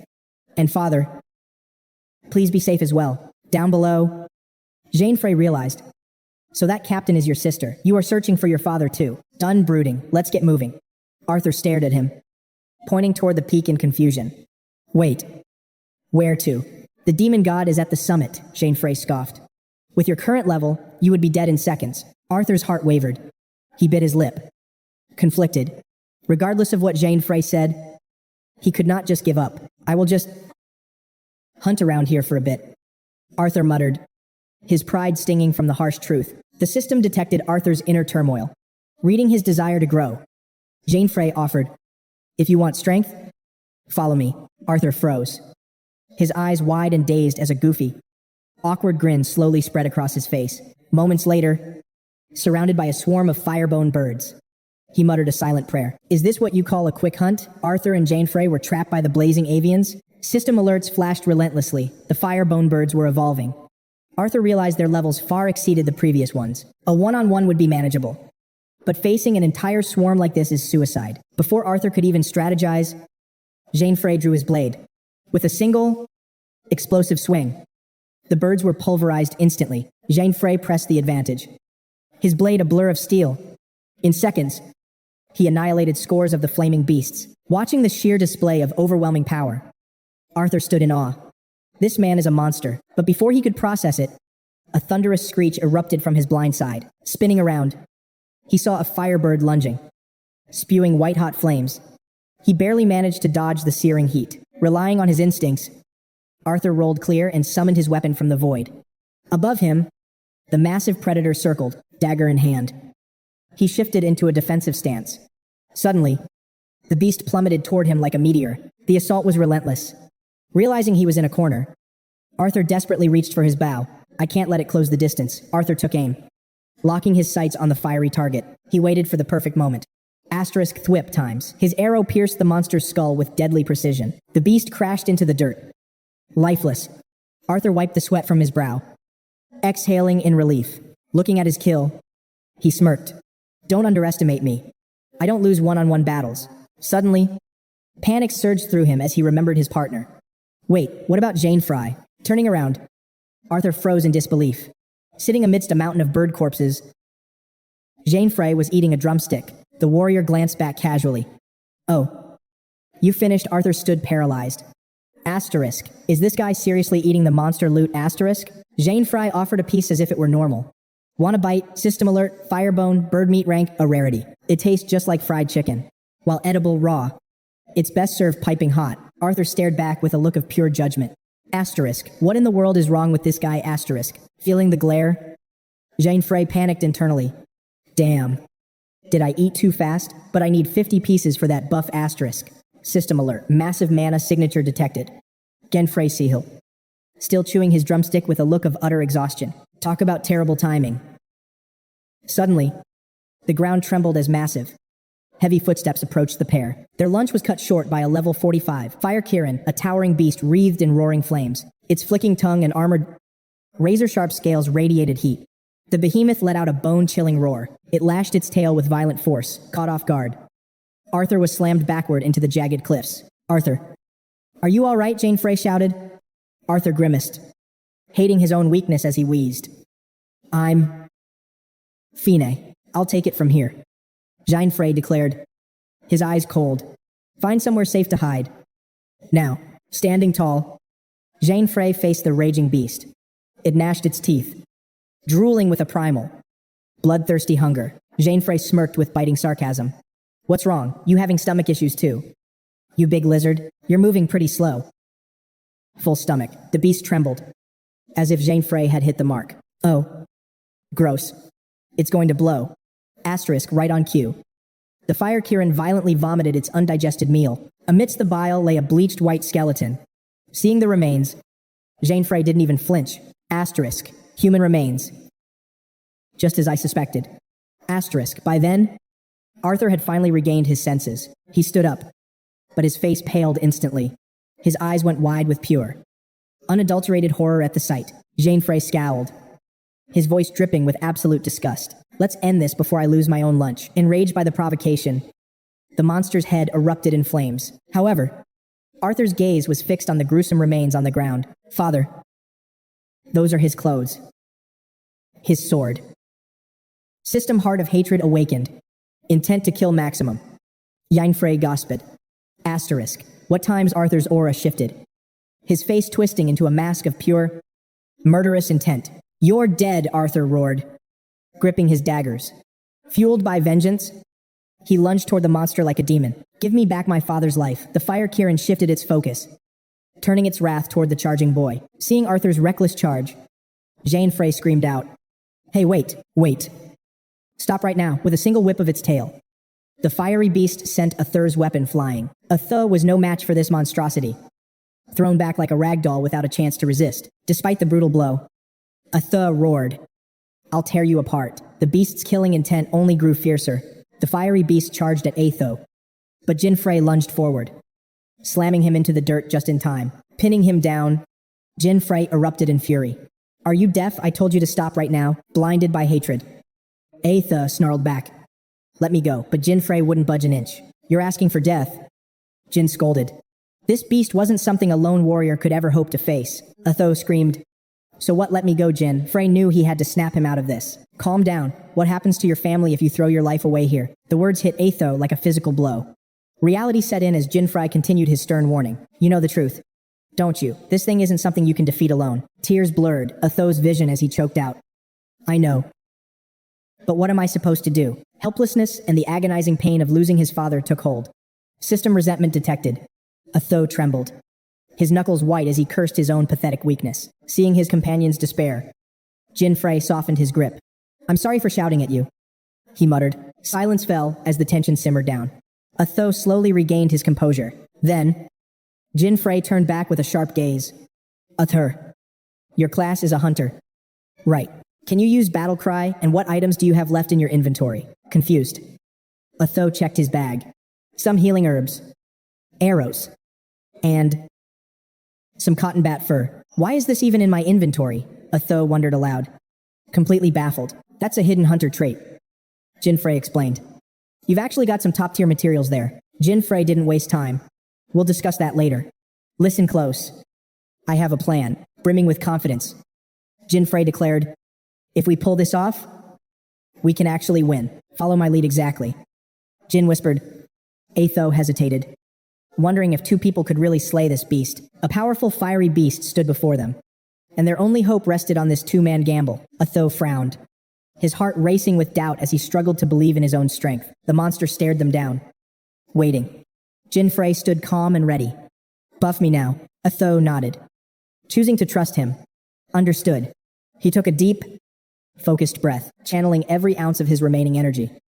𝐼𝐎 raised his hand to begin the incantation. O spirits within my blade, rise with all your might and guide this man to victory. 𝐼𝐎 unleashed a surge of power into Jein Frey. Battle cry lightning instantly crackled around the hero. System, you have received player A's class skill battle cry. Player Jein Frey is now energized for 5 minutes.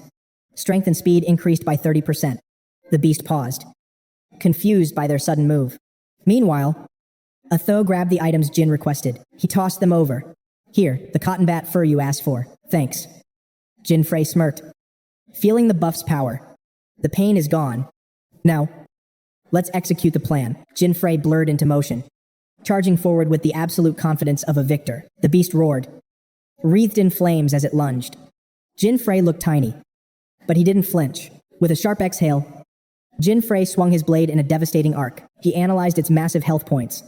Normally, a beast like this required an entire raid party to distract. Jein delivered a rapid-fire barrage of slashes, leaving the monster unable to even mount a counterattack. The monster reeled, severely wounded.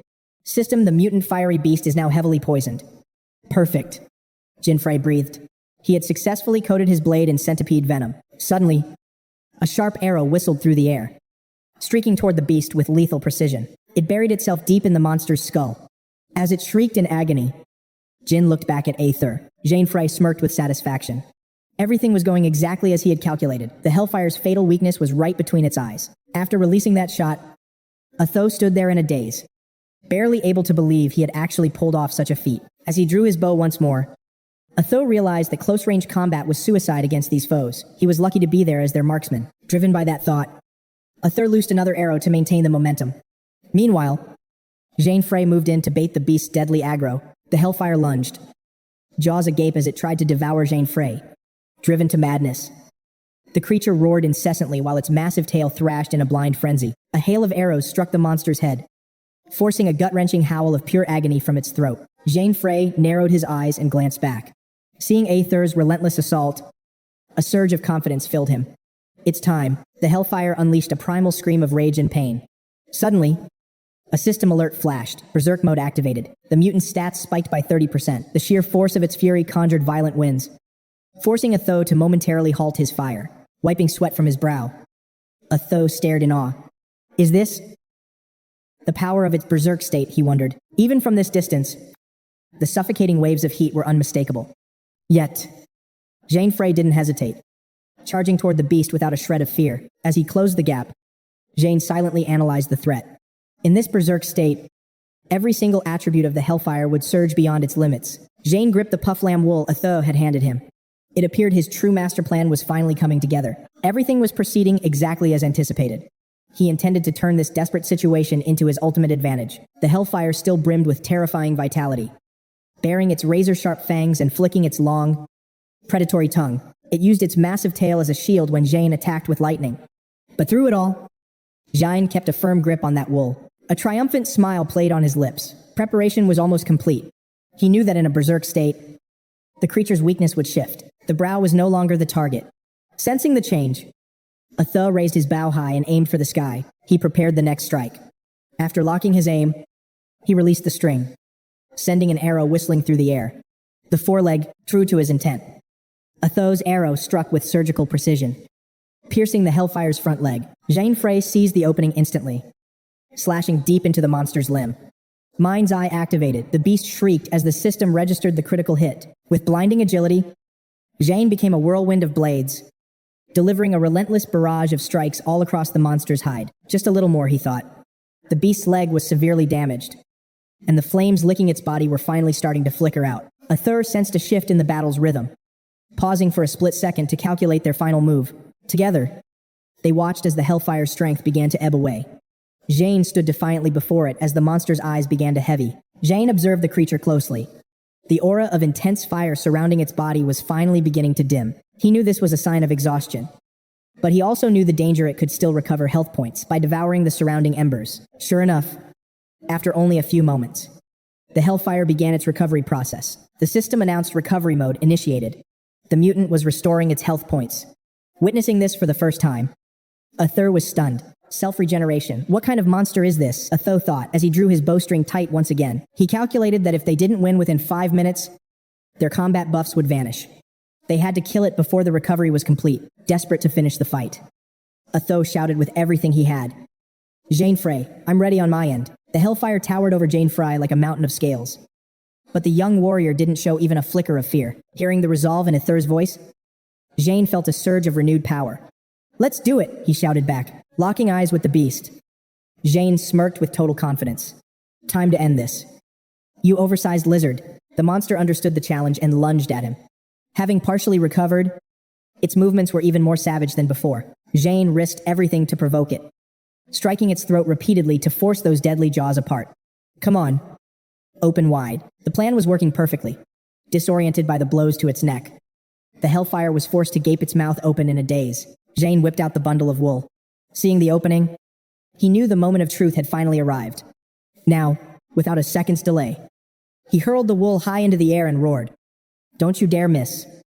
𝐼𝐻. As the wool soared toward the beast's open maw, 𝐼𝐻's eyes locked onto the target with lethal, unwavering focus. With a sharp gaze and absolute certainty, 𝐼𝐻 replied to his comrade.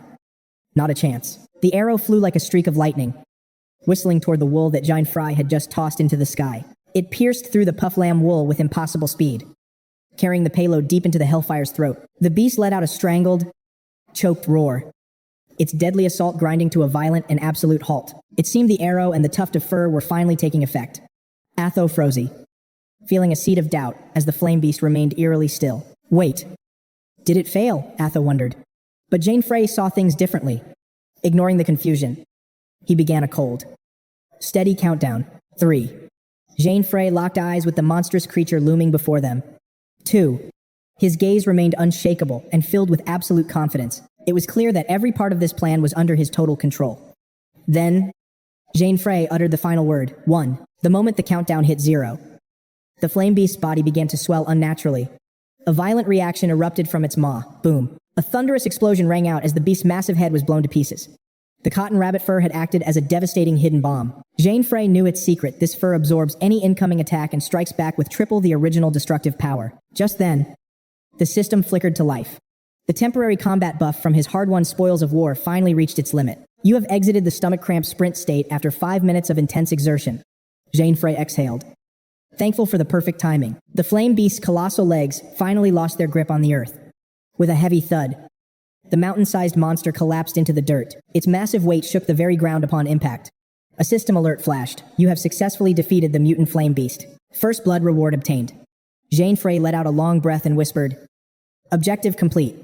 High above, the two warriors stood victorious. A heavy silence fell over them in the wake of the beast's fall. 𝐼𝐻 stood perfectly still, staring blankly into the distance. Jein Frey sensed the deep turmoil swirling within his companion.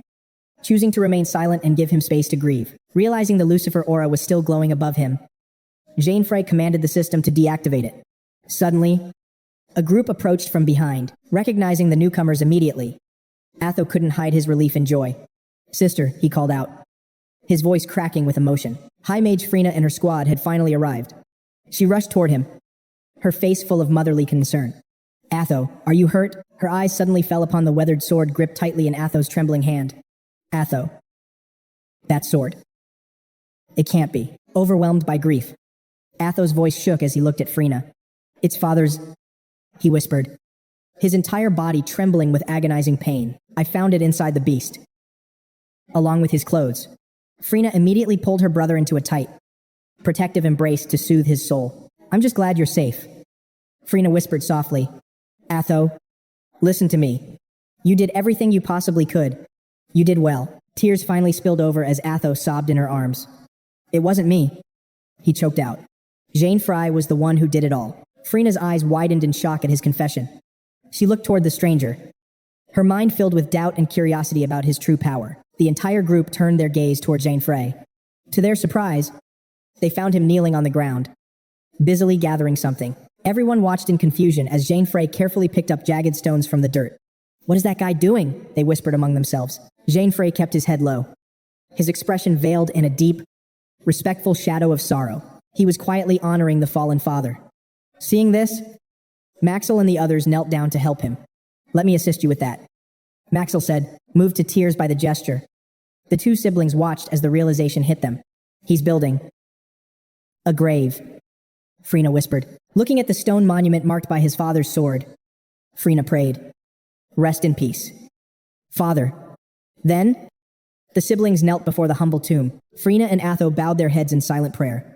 Standing at a distance, Jein Frey watched them, his lips sealed in solemn respect. He remained lost in thought, his heart heavy with empathy for the siblings' devastating loss and the cruel hand of fate. Watching them mourn reminded Jein Frey of his own tragic past, stirring up memories he had long tried to bury. The echoes of his mother's voice from years ago suddenly filled his mind. He remembered playing happily with his brother until that fateful day. His mother had rushed into the house, her face pale with terror. "Your father," she screamed. As the two brothers rushed to her side, he could still see her face buried in her hands, sobbing uncontrollably. Suddenly, a voice snapped him back to reality. "Jein Frey." Frina walked toward him with her team. "Please," she said softly, "allow me to express my deepest gratitude for saving my brother and my father's honor. Thank you," she added sincerely. Jein Frey shook his head humbly. "I didn't do much." Atho survived because of his own inner strength, but Atho wouldn't let him dismiss it. He stepped forward, beating his chest. "I'm not a fool. I know exactly what I'm capable of. From slaying that beast to the fact that I'm still breathing, I owe everything to you." Jein Frey, remembering the sheer ferocity of the battle, Atho realized the rumors were wrong. "The stories don't do you justice. You're far stronger than anyone knows." Cedric listened to Atho's high praise, his eyes narrowing in realization. "So, he really is the monster they whispered about." Jein Frey simply turned away, having no desire for empty praise or the spotlight of a hero. "That's enough," Jein Frey interrupted. He pointed toward the looming peak. "The one truly responsible for this nightmare is up there, the Demon King. He's the one pulling the strings of every monster on this continent." Frina's face hardened. "Then I'll burn him to ash," with a shared resolve. The group began their ascent toward the volcano's summit, led by the commanding and powerful presence of Frina. A relentless swarm of monsters lunged from the shadows. Cedric instantly unsheathed his blade with a lethal ring. Freya casually reduced the charging beasts to ash with her flames. Meanwhile, Jein Frey nonchalantly fought while devouring a chicken leg. After a grueling journey, the summit finally loomed ahead. They had reached the treacherous peak of Mount An. Everyone scanned the area, senses heightened. "Where is it hiding?" someone whispered. Suddenly, an earth-shattering roar paralyzed Artur and Cedric. The volcano erupted in a violent explosion of magma. The group scrambled back, their hearts hammering in their chests. Their eyes widened in horror. "What is that?" Cedric stammered. Emerging from the molten crater was a colossal, three-headed nightmare. This was the legendary Hamber Rose, a beast with 50 special traits, radiating a suffocating wave of intense heat. The Hamber Rose let out a deafening cry, its three heads howling together in a bone-chilling symphony of destruction. The sheer volume of the sonic blast left everyone's ears ringing, their vision blurring as dizziness took hold. Cedric clutched his ears, gasping in disbelief at the raw power. Freya winced.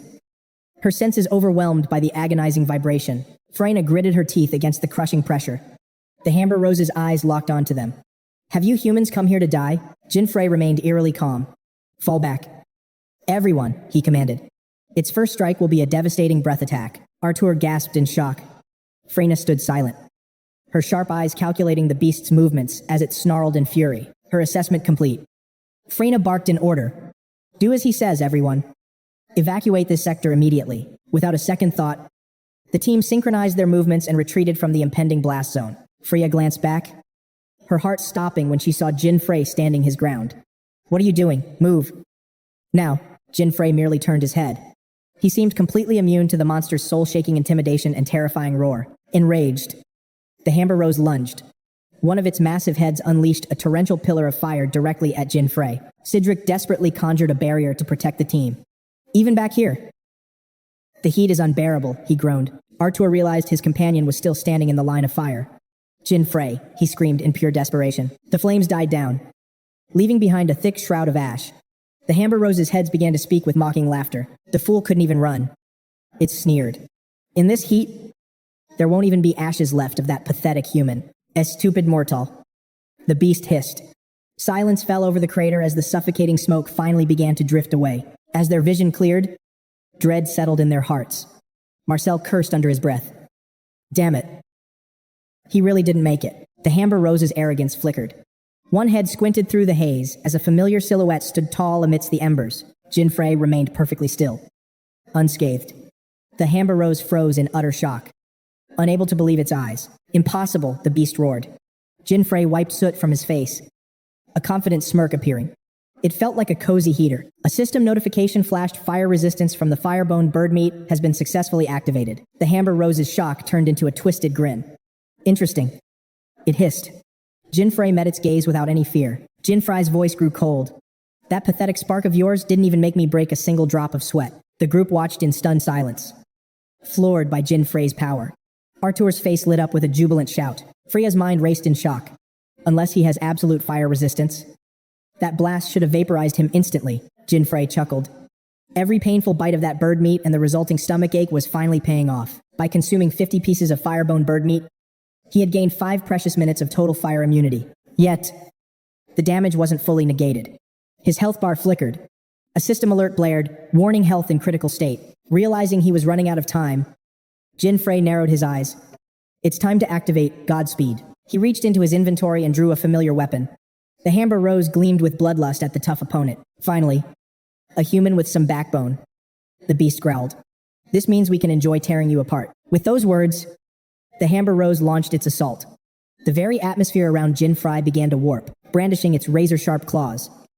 The beast roared again, sending physical ripples of sound crashing toward Jein Frey. System alert. Demon King Amber Rose has activated Scorching Heat Wave. The sudden blast caught everyone by surprise. The blistering heat struck like a physical wall. Artur shielded his face, his skin feeling as though it were searing. What kind of power is this? Artur cried.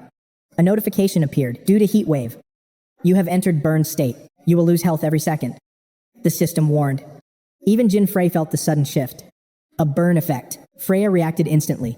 Take cover behind the boulders. This heat wave will melt your equipment if you stay exposed. As everyone reached the safety of their cover, Freya quickly calculated their odds. Realizing their specialized volcanic gear was rendered useless by just one of the monster's skills. The data was clear. Yet Freya still couldn't wrap her head around how the situation had spiraled so far out of control. Even Arthur, who had witnessed Jein Frey's overwhelming strength before, stood in stunned silence. How was he still standing against such blistering heat? Jein Frey offered a sharp, provocative smirk as he declared that the warm-up was finally over, calling the beast a useless mutt. The system notification confirmed that his fire resistance had completely neutralized the burning effects, while Amber Rose simply ignored the taunt. You're certainly different from the other humans I've faced, the beast growled. But don't let your heat tolerance make you arrogant. Flames erupted from Amber Rose as it roared, promising to show him that his insolent attitude wouldn't save him from certain death. With a sudden blur, Amber Rose vanished, sinking deep into the boiling heart of the volcanic magma. Emerging from behind the rocks, Maxwell watched the lava in confusion, wondering why the creature had suddenly submerged itself. Jein Frey remained silent, merely shifting his centipede blade into a ready stance, prepared for the coming clash. Dropping into a combat position, He radiated a calm confidence that left no room for even a flicker of fear. Staring at the churning lava, Jein recalled the beast's attack patterns just as Amber Rose suddenly lunged from the depths directly toward him. Massive, razor-sharp claws tore through the air, aimed squarely at Jein Frey's face with lethal intent. Jein recognized the move instantly. The sheer weight of the power behind it told him this was the monster's ultimate killing strike. Even those hiding behind the boulders felt the ground tremble from the force of the approach, causing Freya to frown in growing concern. She was genuinely startled by Amber Rose's sheer intensity, silently marveling at how terrifyingly fast the beast could move. Amber Rose was visibly impressed that Jein Frey could block its signature move with nothing but a single blade, finding the human's strength quite intriguing. Admitting its growing interest, the monster leaped completely out of the volcanic crater to face him head-on. It charged toward Jein Frey with savage aggression, looking like a demonic force of nature unleashed. "You should feel honored," Amber Rose hissed arrogantly. "For now, I shall personally play with you," before diving back into the magma with incredible speed. Though the beast remained hidden from sight, its haunting voice continued to echo throughout the cavern. "Tell me, human, can you possibly withstand this next strike?" Freyna gasped, wondering if the voice was actually vibrating from beneath the earth. Arthur yelled out in a panic, asking Jein Frey what he was doing. Yet Jein stood as still as a stone statue, refusing to move an inch. Upon closer inspection, Arthur's eyes widened in disbelief. He couldn't understand why Jein had his eyes tightly shut in the middle of a battle. Suddenly, Amber Rose erupted from the ground directly behind the group, lunging through the air to ambush Jein Frey from the rear. It extended its massive talons to crush him, leaving Arthur and Freyna paralyzed with shock at the sudden, close-range threat. Both were too stunned to react. Yet Jein Frey performed a flawless, perfect dodge as if he had seen the move coming all along. "Magic sensing," he muttered calmly, leaving everyone in awe of how he could anticipate such a hidden strike. Even Amber Rose was left reeling in disbelief, having been absolutely certain it would capture the human with ease. At that moment, the Lucifer halo above Jein Frey's head began to glow with a brilliant light as the system issued a new alert. The Lucifer halo's second skill, magic sensing, allowed him to detect all entities within a 5-kilometer radius, forcing the beast to praise his incredible intuition. Jein Frey just smirked back, his voice dripping with arrogance as he addressed the monster. "It's not just intuition," he countered.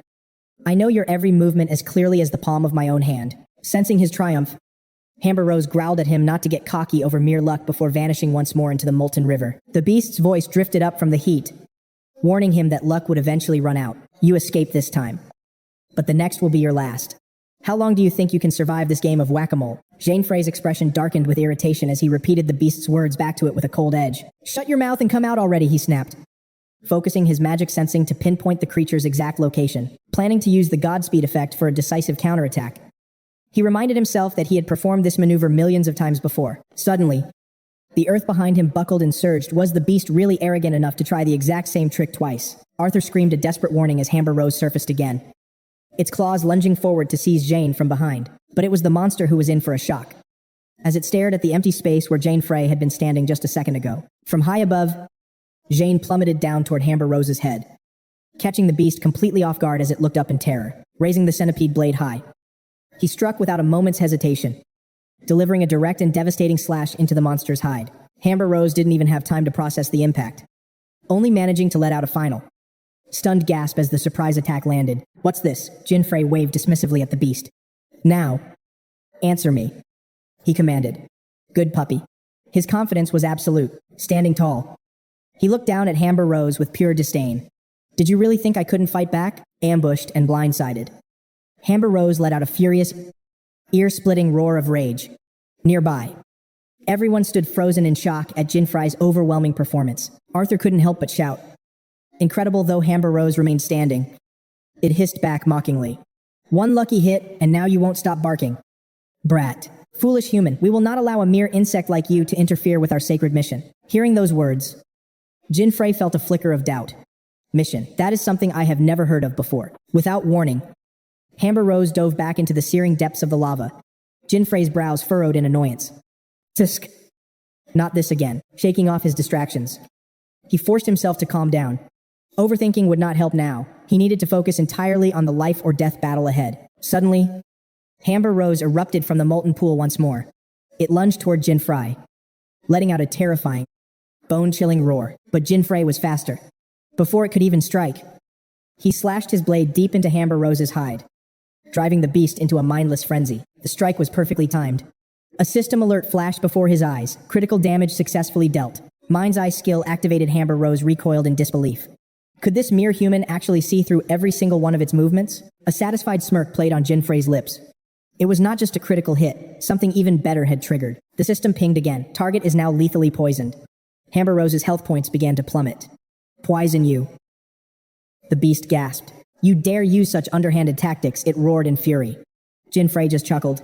Why do you even care? Anyone aiming to kill you knows you have zero poison resistance. Jin replied with a cold smile. Targeting a fatal weakness was simply common sense. Isn't that what winning a battle is all about? On the sidelines, the spectators watched with their hearts in their throats. Sidric could not hide his awe. He is terrifyingly strong. Frina was equally stunned by the display. She remembered how many elite teams had fallen to this monster. Yet here he was, dominating it alone, taunting the beast again. Jin called out, Hey, stupid dog. Amber Rose seethed with rage. Jein Frey remained eerily calm. Just keep eating my dust. You oversized mutt. With that poison in your veins, you have got 5 minutes left to live. As he spoke, the ground shook from the beast's uncontrollable fury. I will tear you limb from limb. You pathetic human, Amber Rose shrieked. Its killing intent suffocating the very air. A massive wave of heat exploded from the monster, pushing everyone back. Arthur realized the danger instantly. We cannot get any closer than this. His sister screamed over the roar of the flames. Arthur, fall back, now. The searing heat was becoming unbearable. Frina made the call. Everyone, retreat to a safe distance. Arthur wiped sweat from his face. Cursing. Damn it.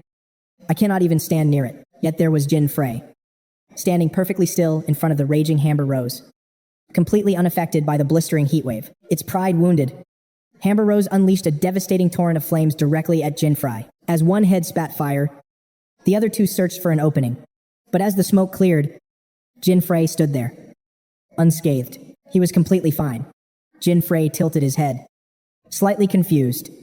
Wait, was that supposed to be your ultimate move? This definitely did not happen in the game, he thought. Amber Rose hissed, refusing to accept the reality. Lowly human, you must be using some cheap trick to predict my strikes, Jin blinked. So what? You are just making excuses because you are losing. The beast's rage reached a breaking point. It began channeling a new, even more dangerous technique. It knew its weakness had been exposed, but it still snarled defiantly. Even if you can see my attacks coming, another head chimed in, its voice dripping with malice. Do you really think you can withstand all of us at once? The final head taunted him as they prepared a triple threat assault. Jein Frey realized exactly what they were planning. They were about to, from afar. The others watched the battlefield with mounting dread. Arthur gasped. What is that? The three-headed Amber Rose suddenly split into 3 separate monsters, Jin cursed. This was not in the game, give me a break. The 3 beasts leaped high into the air. This development was completely outside of Jein Frey's predictions. All 3 Amber Roses dove back into the lava simultaneously. Jin sighed in frustration. Again, seriously, that is just great. He quickly calculated his odds. They had figured out his rhythm. Even with his foresight, blocking 3 simultaneous strikes was nearly impossible. From beneath the molten surface, the monster's voices echoed. You are the one who will die first. Human. One Amber Rose suddenly lunged from the shadows behind Jein Frey in a lightning-fast ambush. Checking his system interface, Jin's heart sank. His health points were dangerously low. Thank God for my Godspeed skill. He thought, I cannot afford to take even a single hit now. He narrowly dodged the claw, but his body was reaching its absolute limit. As Amber Rose lunged again, Jein Frey gritted his teeth. I cannot believe I have ended up in a mess like this, facing 3 Amber Roses with critical health. Now that's what I call a real thrill. The beast sneers. I've had my fun, human, but don't worry. I'll make sure your pathetic allies join you in hell so you won't be lonely. Jein Frey's breath comes in heavy gasps as he desperately calculates his next move. Suddenly, the monster lunges from the earth with a deafening roar. This is the end. It unhinges its massive jaws to swallow him whole. Just then, a streak of frost shatters the air. A cold voice echoes through the chaos. Frostbind. A figure descends. 3 against 1 seems a bit unfair for a demon king. Don't you think Freya has arrived just in time to save Jin's life? She adds firmly. And for the record, I really hate being called a burden. The Amber Rose seethes with pure rage, snarling at Freya. The beast shifts its target. Fine then. You'll be the first to die. But Jein Frey's blade flashes, severing the monster's head before it can strike. The head flies through the air, tongue still lolling out. The severed head crashes down right next to Arthur's hiding spot. sending a wave of terror through the entire group. Exhaustion weighs heavy on Jein Frey as he wipes blood from his lip. He turns to Freya, determined. Let's end this quickly. Only 2 left. The system chimes active skill Mind's Eye. Activated. You have defeated the right head of Demon King, 𝐼𝐻. Arthur watches in awe, whispering. He did it. As the fierce battle rages, Jein Frey pants heavily while Freya stands guard, her every nerve on edge. A single thought burns in his mind, only 2 more. The monster roars in agony. How dare you kill my brother? It charges with murderous intent. In a split second, Jein and Freya unleash a devastating dual magic strike to counter the beast. Stunned, he asks, "You can use ice magic." Freya answers honestly, "I'm actually better with fire. My ice magic is just manageable." Jein quickly presses for more info. What about its heat waves? Can you really handle being this close to that thing? I've used a buff to nullify the burning effect, she explains solemnly. But it won't last forever. Jein steals his resolve. Just a little longer. He pours everything into blocking the monster's colossal strike. He roars, triggering his skill. A violent explosion of power erupts instantly, using Godspeed. He seizes the opening and launches a counterattack, his foot shattering the ground as he lunges. In the blink of an eye, he's at her side. Freya gasps in shock. What? The system rings out again. Active skill, Mind's Eye. You have defeated the Demon King's left head. Watching it fall, Jein realizes the poison made that kill surprisingly easy. He looks toward the final foe. It should be fine now. You should go hide. She nods, but adds firmly, I'll do what I can to help. She raises her hand, activating her ultimate spell.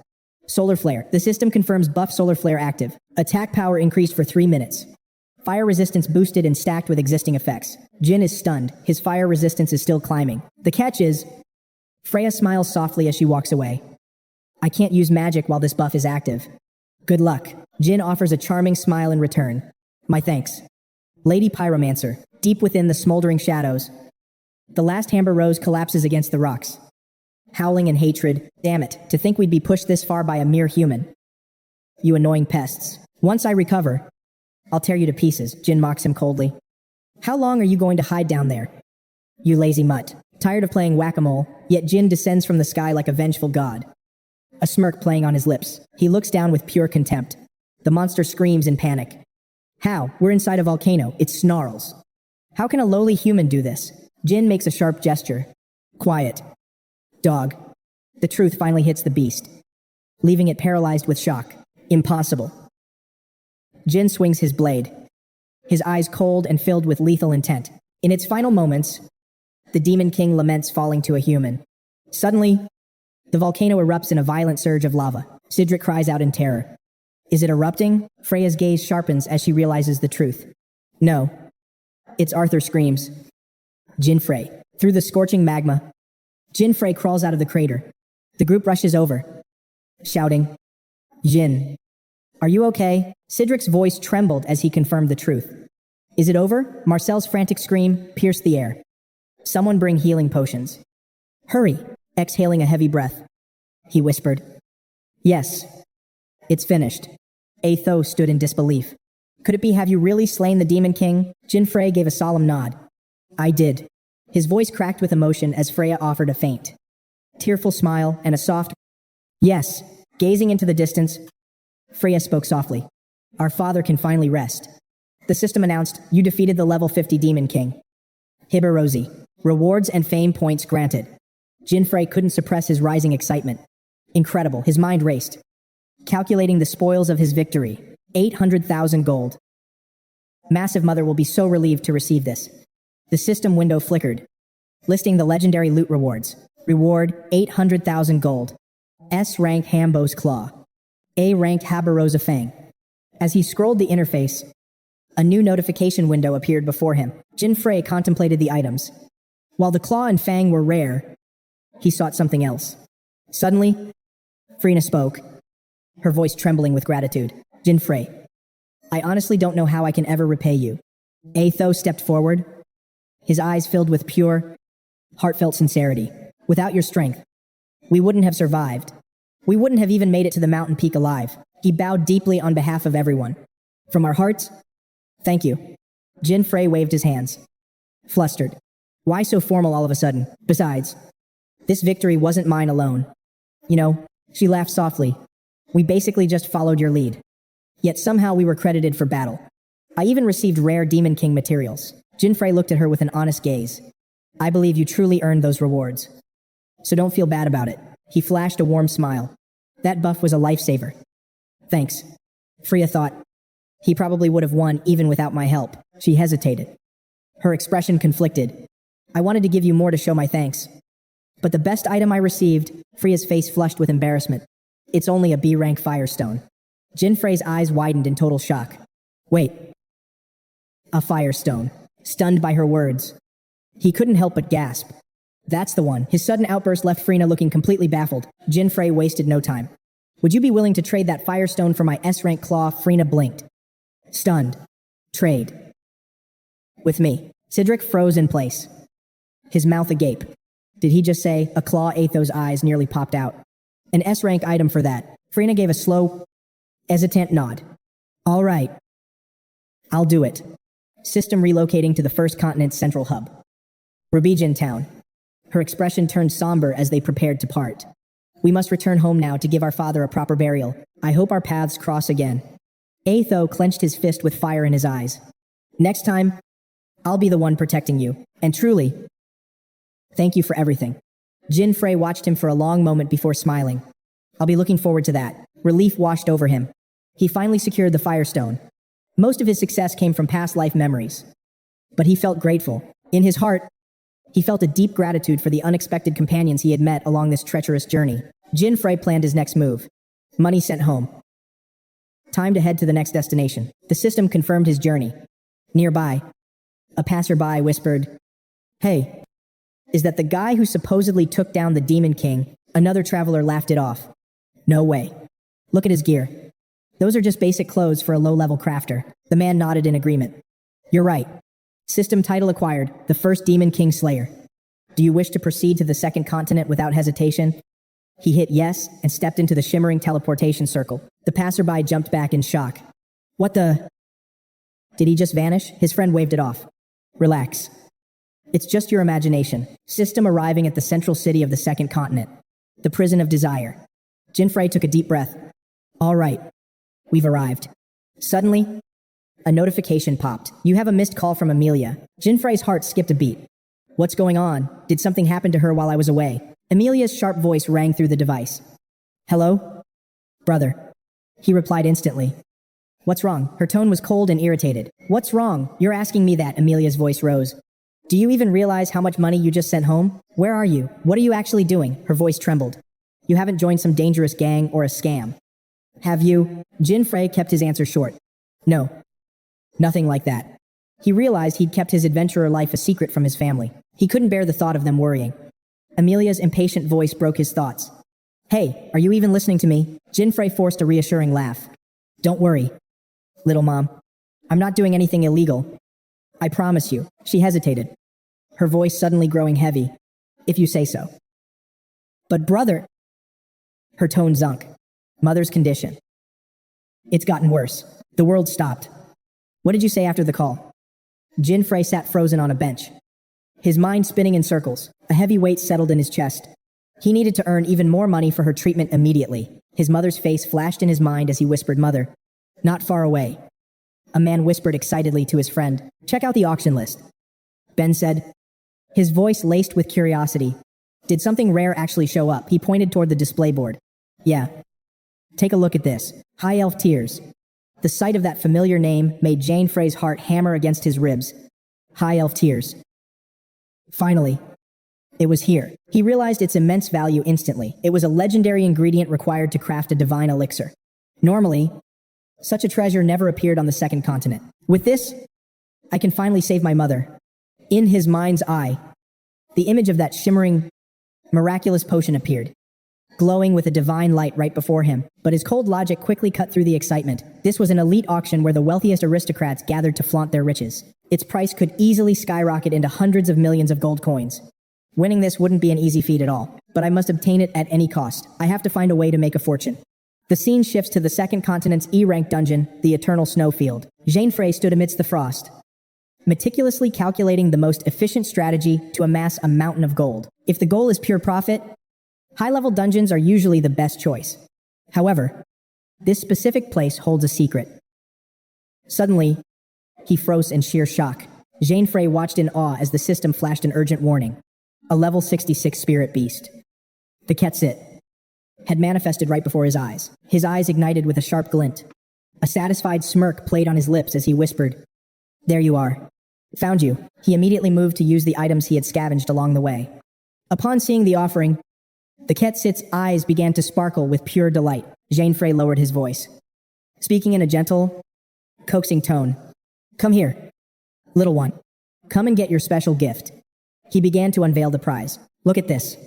It's a plush, cozy bed crafted from warm sungrass. You really like the look of this, don't you?" Noticing the creature's fascination, Jein Frey added softly, "Of course, you can have it." In exchange for his kindness, the 𝐖𝐻𝐻𝐿 happily handed him a single gold coin. The system pinged immediately 𝐖𝐻𝐻𝐿's golden coin. Rank A. This shimmering treasure significantly boosts luck and doubles all gold earned while carried. Jein Frey gasped, his face lighting up with genuine joy. "You're really giving this legendary treasure to me. Thank you so much." A wave of triumph washed over him. This was perfect. He finally possessed the fabled golden coin of the 𝐖𝐻𝐻𝐿. Looking satisfied, the 𝐖𝐻𝐻𝐿 eagerly took the warm bed from Jein Frey. He quickly realized the value. This was a hidden item obtainable only through this spirit. "With this coin, my earnings will double instantly. This is incredibly convenient. Now, it's time to start the real monster hunt and rake in the gold." Without a second of hesitation, Jein Frey charged forward to resume his relentless journey of hunting down monsters. As the fierce battle raged on, he fought with absolute desperation to claim every reward. Checking the map, he muttered, "I definitely can't skip the boss. This should be more than enough." His gold stacks continued to double exponentially as the system began to update his massive total balance. The total reached 12,664,000 gold. "All right, let's head back to town and see if we can multiply this even further." Jein Frey navigated through the shadows to a familiar spot, stepping into a discreet, small-scale gambling den. The cold, mechanical voice of the system echoed in his mind, confirming his arrival at the secret underground casino. He thought to himself, "This place is crawling with those blinded by greed, who believe money is God. In this lawless shadow zone, I don't need to hold back." After scanning the room, Jein Frey's gaze settled on a man who was laughing loudly and boasting about his winning streak. "How dull. I've won yet again. I don't think I can even lose today." He gloated. "The goddess of luck must be head over heels for me." Suddenly, the system flared with a warning. A lie was detected. The man had swindled 10,022,000 gold through blatant cheating. He analyzed the situation instantly. A cheater is in our midst. Since he's won so much, he must be carrying a fortune in gold. He's my new target. Now, how should I play this? As Jein Frey approached, the cheater eyed him up and asked, "Another fresh face?" "Huh." He flashed a mocking, arrogant grin. "Hey kid, you really want to play against me? Just make sure you don't run away once you lose everything. Luck is on my side today, so don't say I didn't warn you." Jein Frey feigned a timid response. "Please, just go easy on me." "Okay." Jein Frey continued his innocent act. "This is actually my first time playing. Is that okay? I'll have to learn the rules as we go." So, the dealer and the cheater exchanged a sinister look. A perfect mark. The man waved his hand dismissively. "No problem. It's just a simple spin of the wheel. If you want, I'll even let you go first." "You bet. And I'll follow. I've already won far too much today anyway." Warning, the system detected another foul play. The dealer was preparing to rig the upcoming game to ensure the cheater won again. He quickly pieced the puzzle together. "So, the player and the dealer are working together. I see your game," he thought. A cold, sharp smirk formed in his mind. This place is just as entertaining as ever. The game was roulette, rightly known as the queen of the casino. The rules were straightforward. The dealer tosses 2 balls into the wheel, and each player chooses 2 numbers they feel lucky about. Depending on where those balls land, if you correctly guess the position of one ball, you'll receive half of the total betting pool. If both numbers hit, the payout is doubled. The game continues until someone wins, and players are forbidden from choosing the same number twice. The cheater tilted his head, his voice growing impatient. "All right, enough stalling.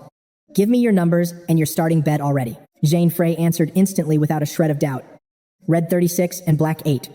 And I'm wagering 10 million gold on this spin." The dealer froze in sheer shock. 10 million. Jein Frey leaned forward, a playful smirk on his face. "Did you catch that? Or should I repeat myself?" With chilling composure, he enunciated every single word. "Red 36 and black 8. I'm betting 10 million. Jein Frey leaned in, his voice dripping with pressure. Well, if you don't call it soon, that ball is going to stop without a winner. If you can't pick a number before it lands, you lose by default. Right. The dealer's jaw tightened as Jin's cold gaze pierced him. Hurry up and choose. Jin watched him struggle. Knowing the dealer had no secret strategy left to escape this trap, returning to the table, he repeated his bold wager. 10 million gam, red 36 and black 8. Don't forget it. The dealer stared at the boy in pure disbelief. How was this possible? He had predicted the exact landing spot with terrifying precision, resting his chin on his hand. Jin flashed a relaxed smile. Better move fast. The ball is slowing down. Across from him, the dealer trembled. Hey, what's the holdup? Give me a number. The dealer stammered, his confidence completely shattered by Jin's piercing stare. The wheel continued its hypnotic spin. Thanks to his angelic circle, Jin could read their every move. This dealer, he was actually a hunter. The ball rattled and settled perfectly into red 36. The dealer possessed the sharp eye skill, granting him 100% accuracy. A new spin commenced, and his prediction hit the mark again. The second ball dropped right onto black 8. The room erupted in gasps. Red 36 and black 8, Jin just shrugged with a grin. Guess Lady Luck is on my side tonight. He knew the dealer would use his skill to lock the target before ever releasing the ball into the wheel. The final step was signaling his accomplices. Once Jin saw through their scheme, exploiting their own cheating was child's play. Everything fell into chaos. The dealer slammed the table in a rage. This is a scam. You're cheating. He looked back, desperate for help. Manager, we have a problem. In seconds, a man stepped forward. What's the issue here? The dealer pointed an accusing finger at Jin. This brat is a fraud. We all saw it. Hector emerged with a group of thugs, wearing a mask of false friendliness. I see. You bet 10 million and doubled it in a single round, Hector mused, his eyes narrowing at the young man. A stroke of divine luck. Truly. Such things do happen. Now, would you mind joining us in the back for a little chat? The manager's polite tone set off alarm bells. Jin knew this wasn't going to be a normal conversation. It was clear the manager was in on the scam. As expected, Hector dropped the act and ordered his men to seize him, moving like a blur. Jin vaulted up and kicked the table aside, but a hidden attacker lunged at him from the shadows. Gotcha. You little rat, the thug snarled, but with a single, effortless strike. Jin sent him straight into unconsciousness. Hector's goons closed in, sealing every exit. Even the dealer had drawn a bow, aiming his arrow right at Jin's heart. The bow was drawn taut. Nearby, another thug gripped a dagger, his eyes burning with spite. You're dead. You lying scum. He lunged with the blade, but Jin danced away with ease. You've got it backward, Jin retorted. You're the real cheater here. With a swift sweep of his leg, Jin sent both attackers crashing down. Standing over them, he asked coolly, anyone else? Hector watched the scene in stunned silence. Damn it. This kid was proving to be far more troublesome than he looked. Suddenly, one of the henchmen froze, his voice trembling. Manager. Isn't that him? Hector frowned. What are you talking about? He's the one from the news, the rookie who shattered every record during the rite of passage yesterday. The revelation hit Hector like a physical blow. The news echoed in his mind like a sudden crack of thunder. Could it be real? The crowd began to whisper. If he's on the second continent, does that mean he defeated Demon King Habros? Amidst the growing commotion, Jein Frey stood there calmly, nonchalantly scratching his ear as if he didn't have a care. Well, what are you waiting for? Jin sighed. If you're going to kick me out, get on with it. This feeling was nostalgic. Suddenly, Hector threw himself to the ground, begging for mercy. Please forgive us. We were fools to ever suspect you of cheating. His voice was desperate. But behind those pleading eyes, his mind was racing. He was a survivor. First and foremost, if the rumors were true, they didn't stand a ghost of a chance against a monster of his caliber. The only option was damage control to minimize the loss. Seeing the shift in power, Jin let out an amused laugh. We are truly sorry, Hector's voice boomed.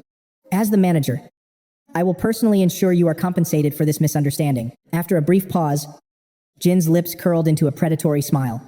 Actually, there is one thing. He leaned down, whispering to him, empty the entire casino's vault. Give it all to me. Hector's face turned ghostly pale. Every single cent in the building, and the VIP auction invitation. Jin added smoothly.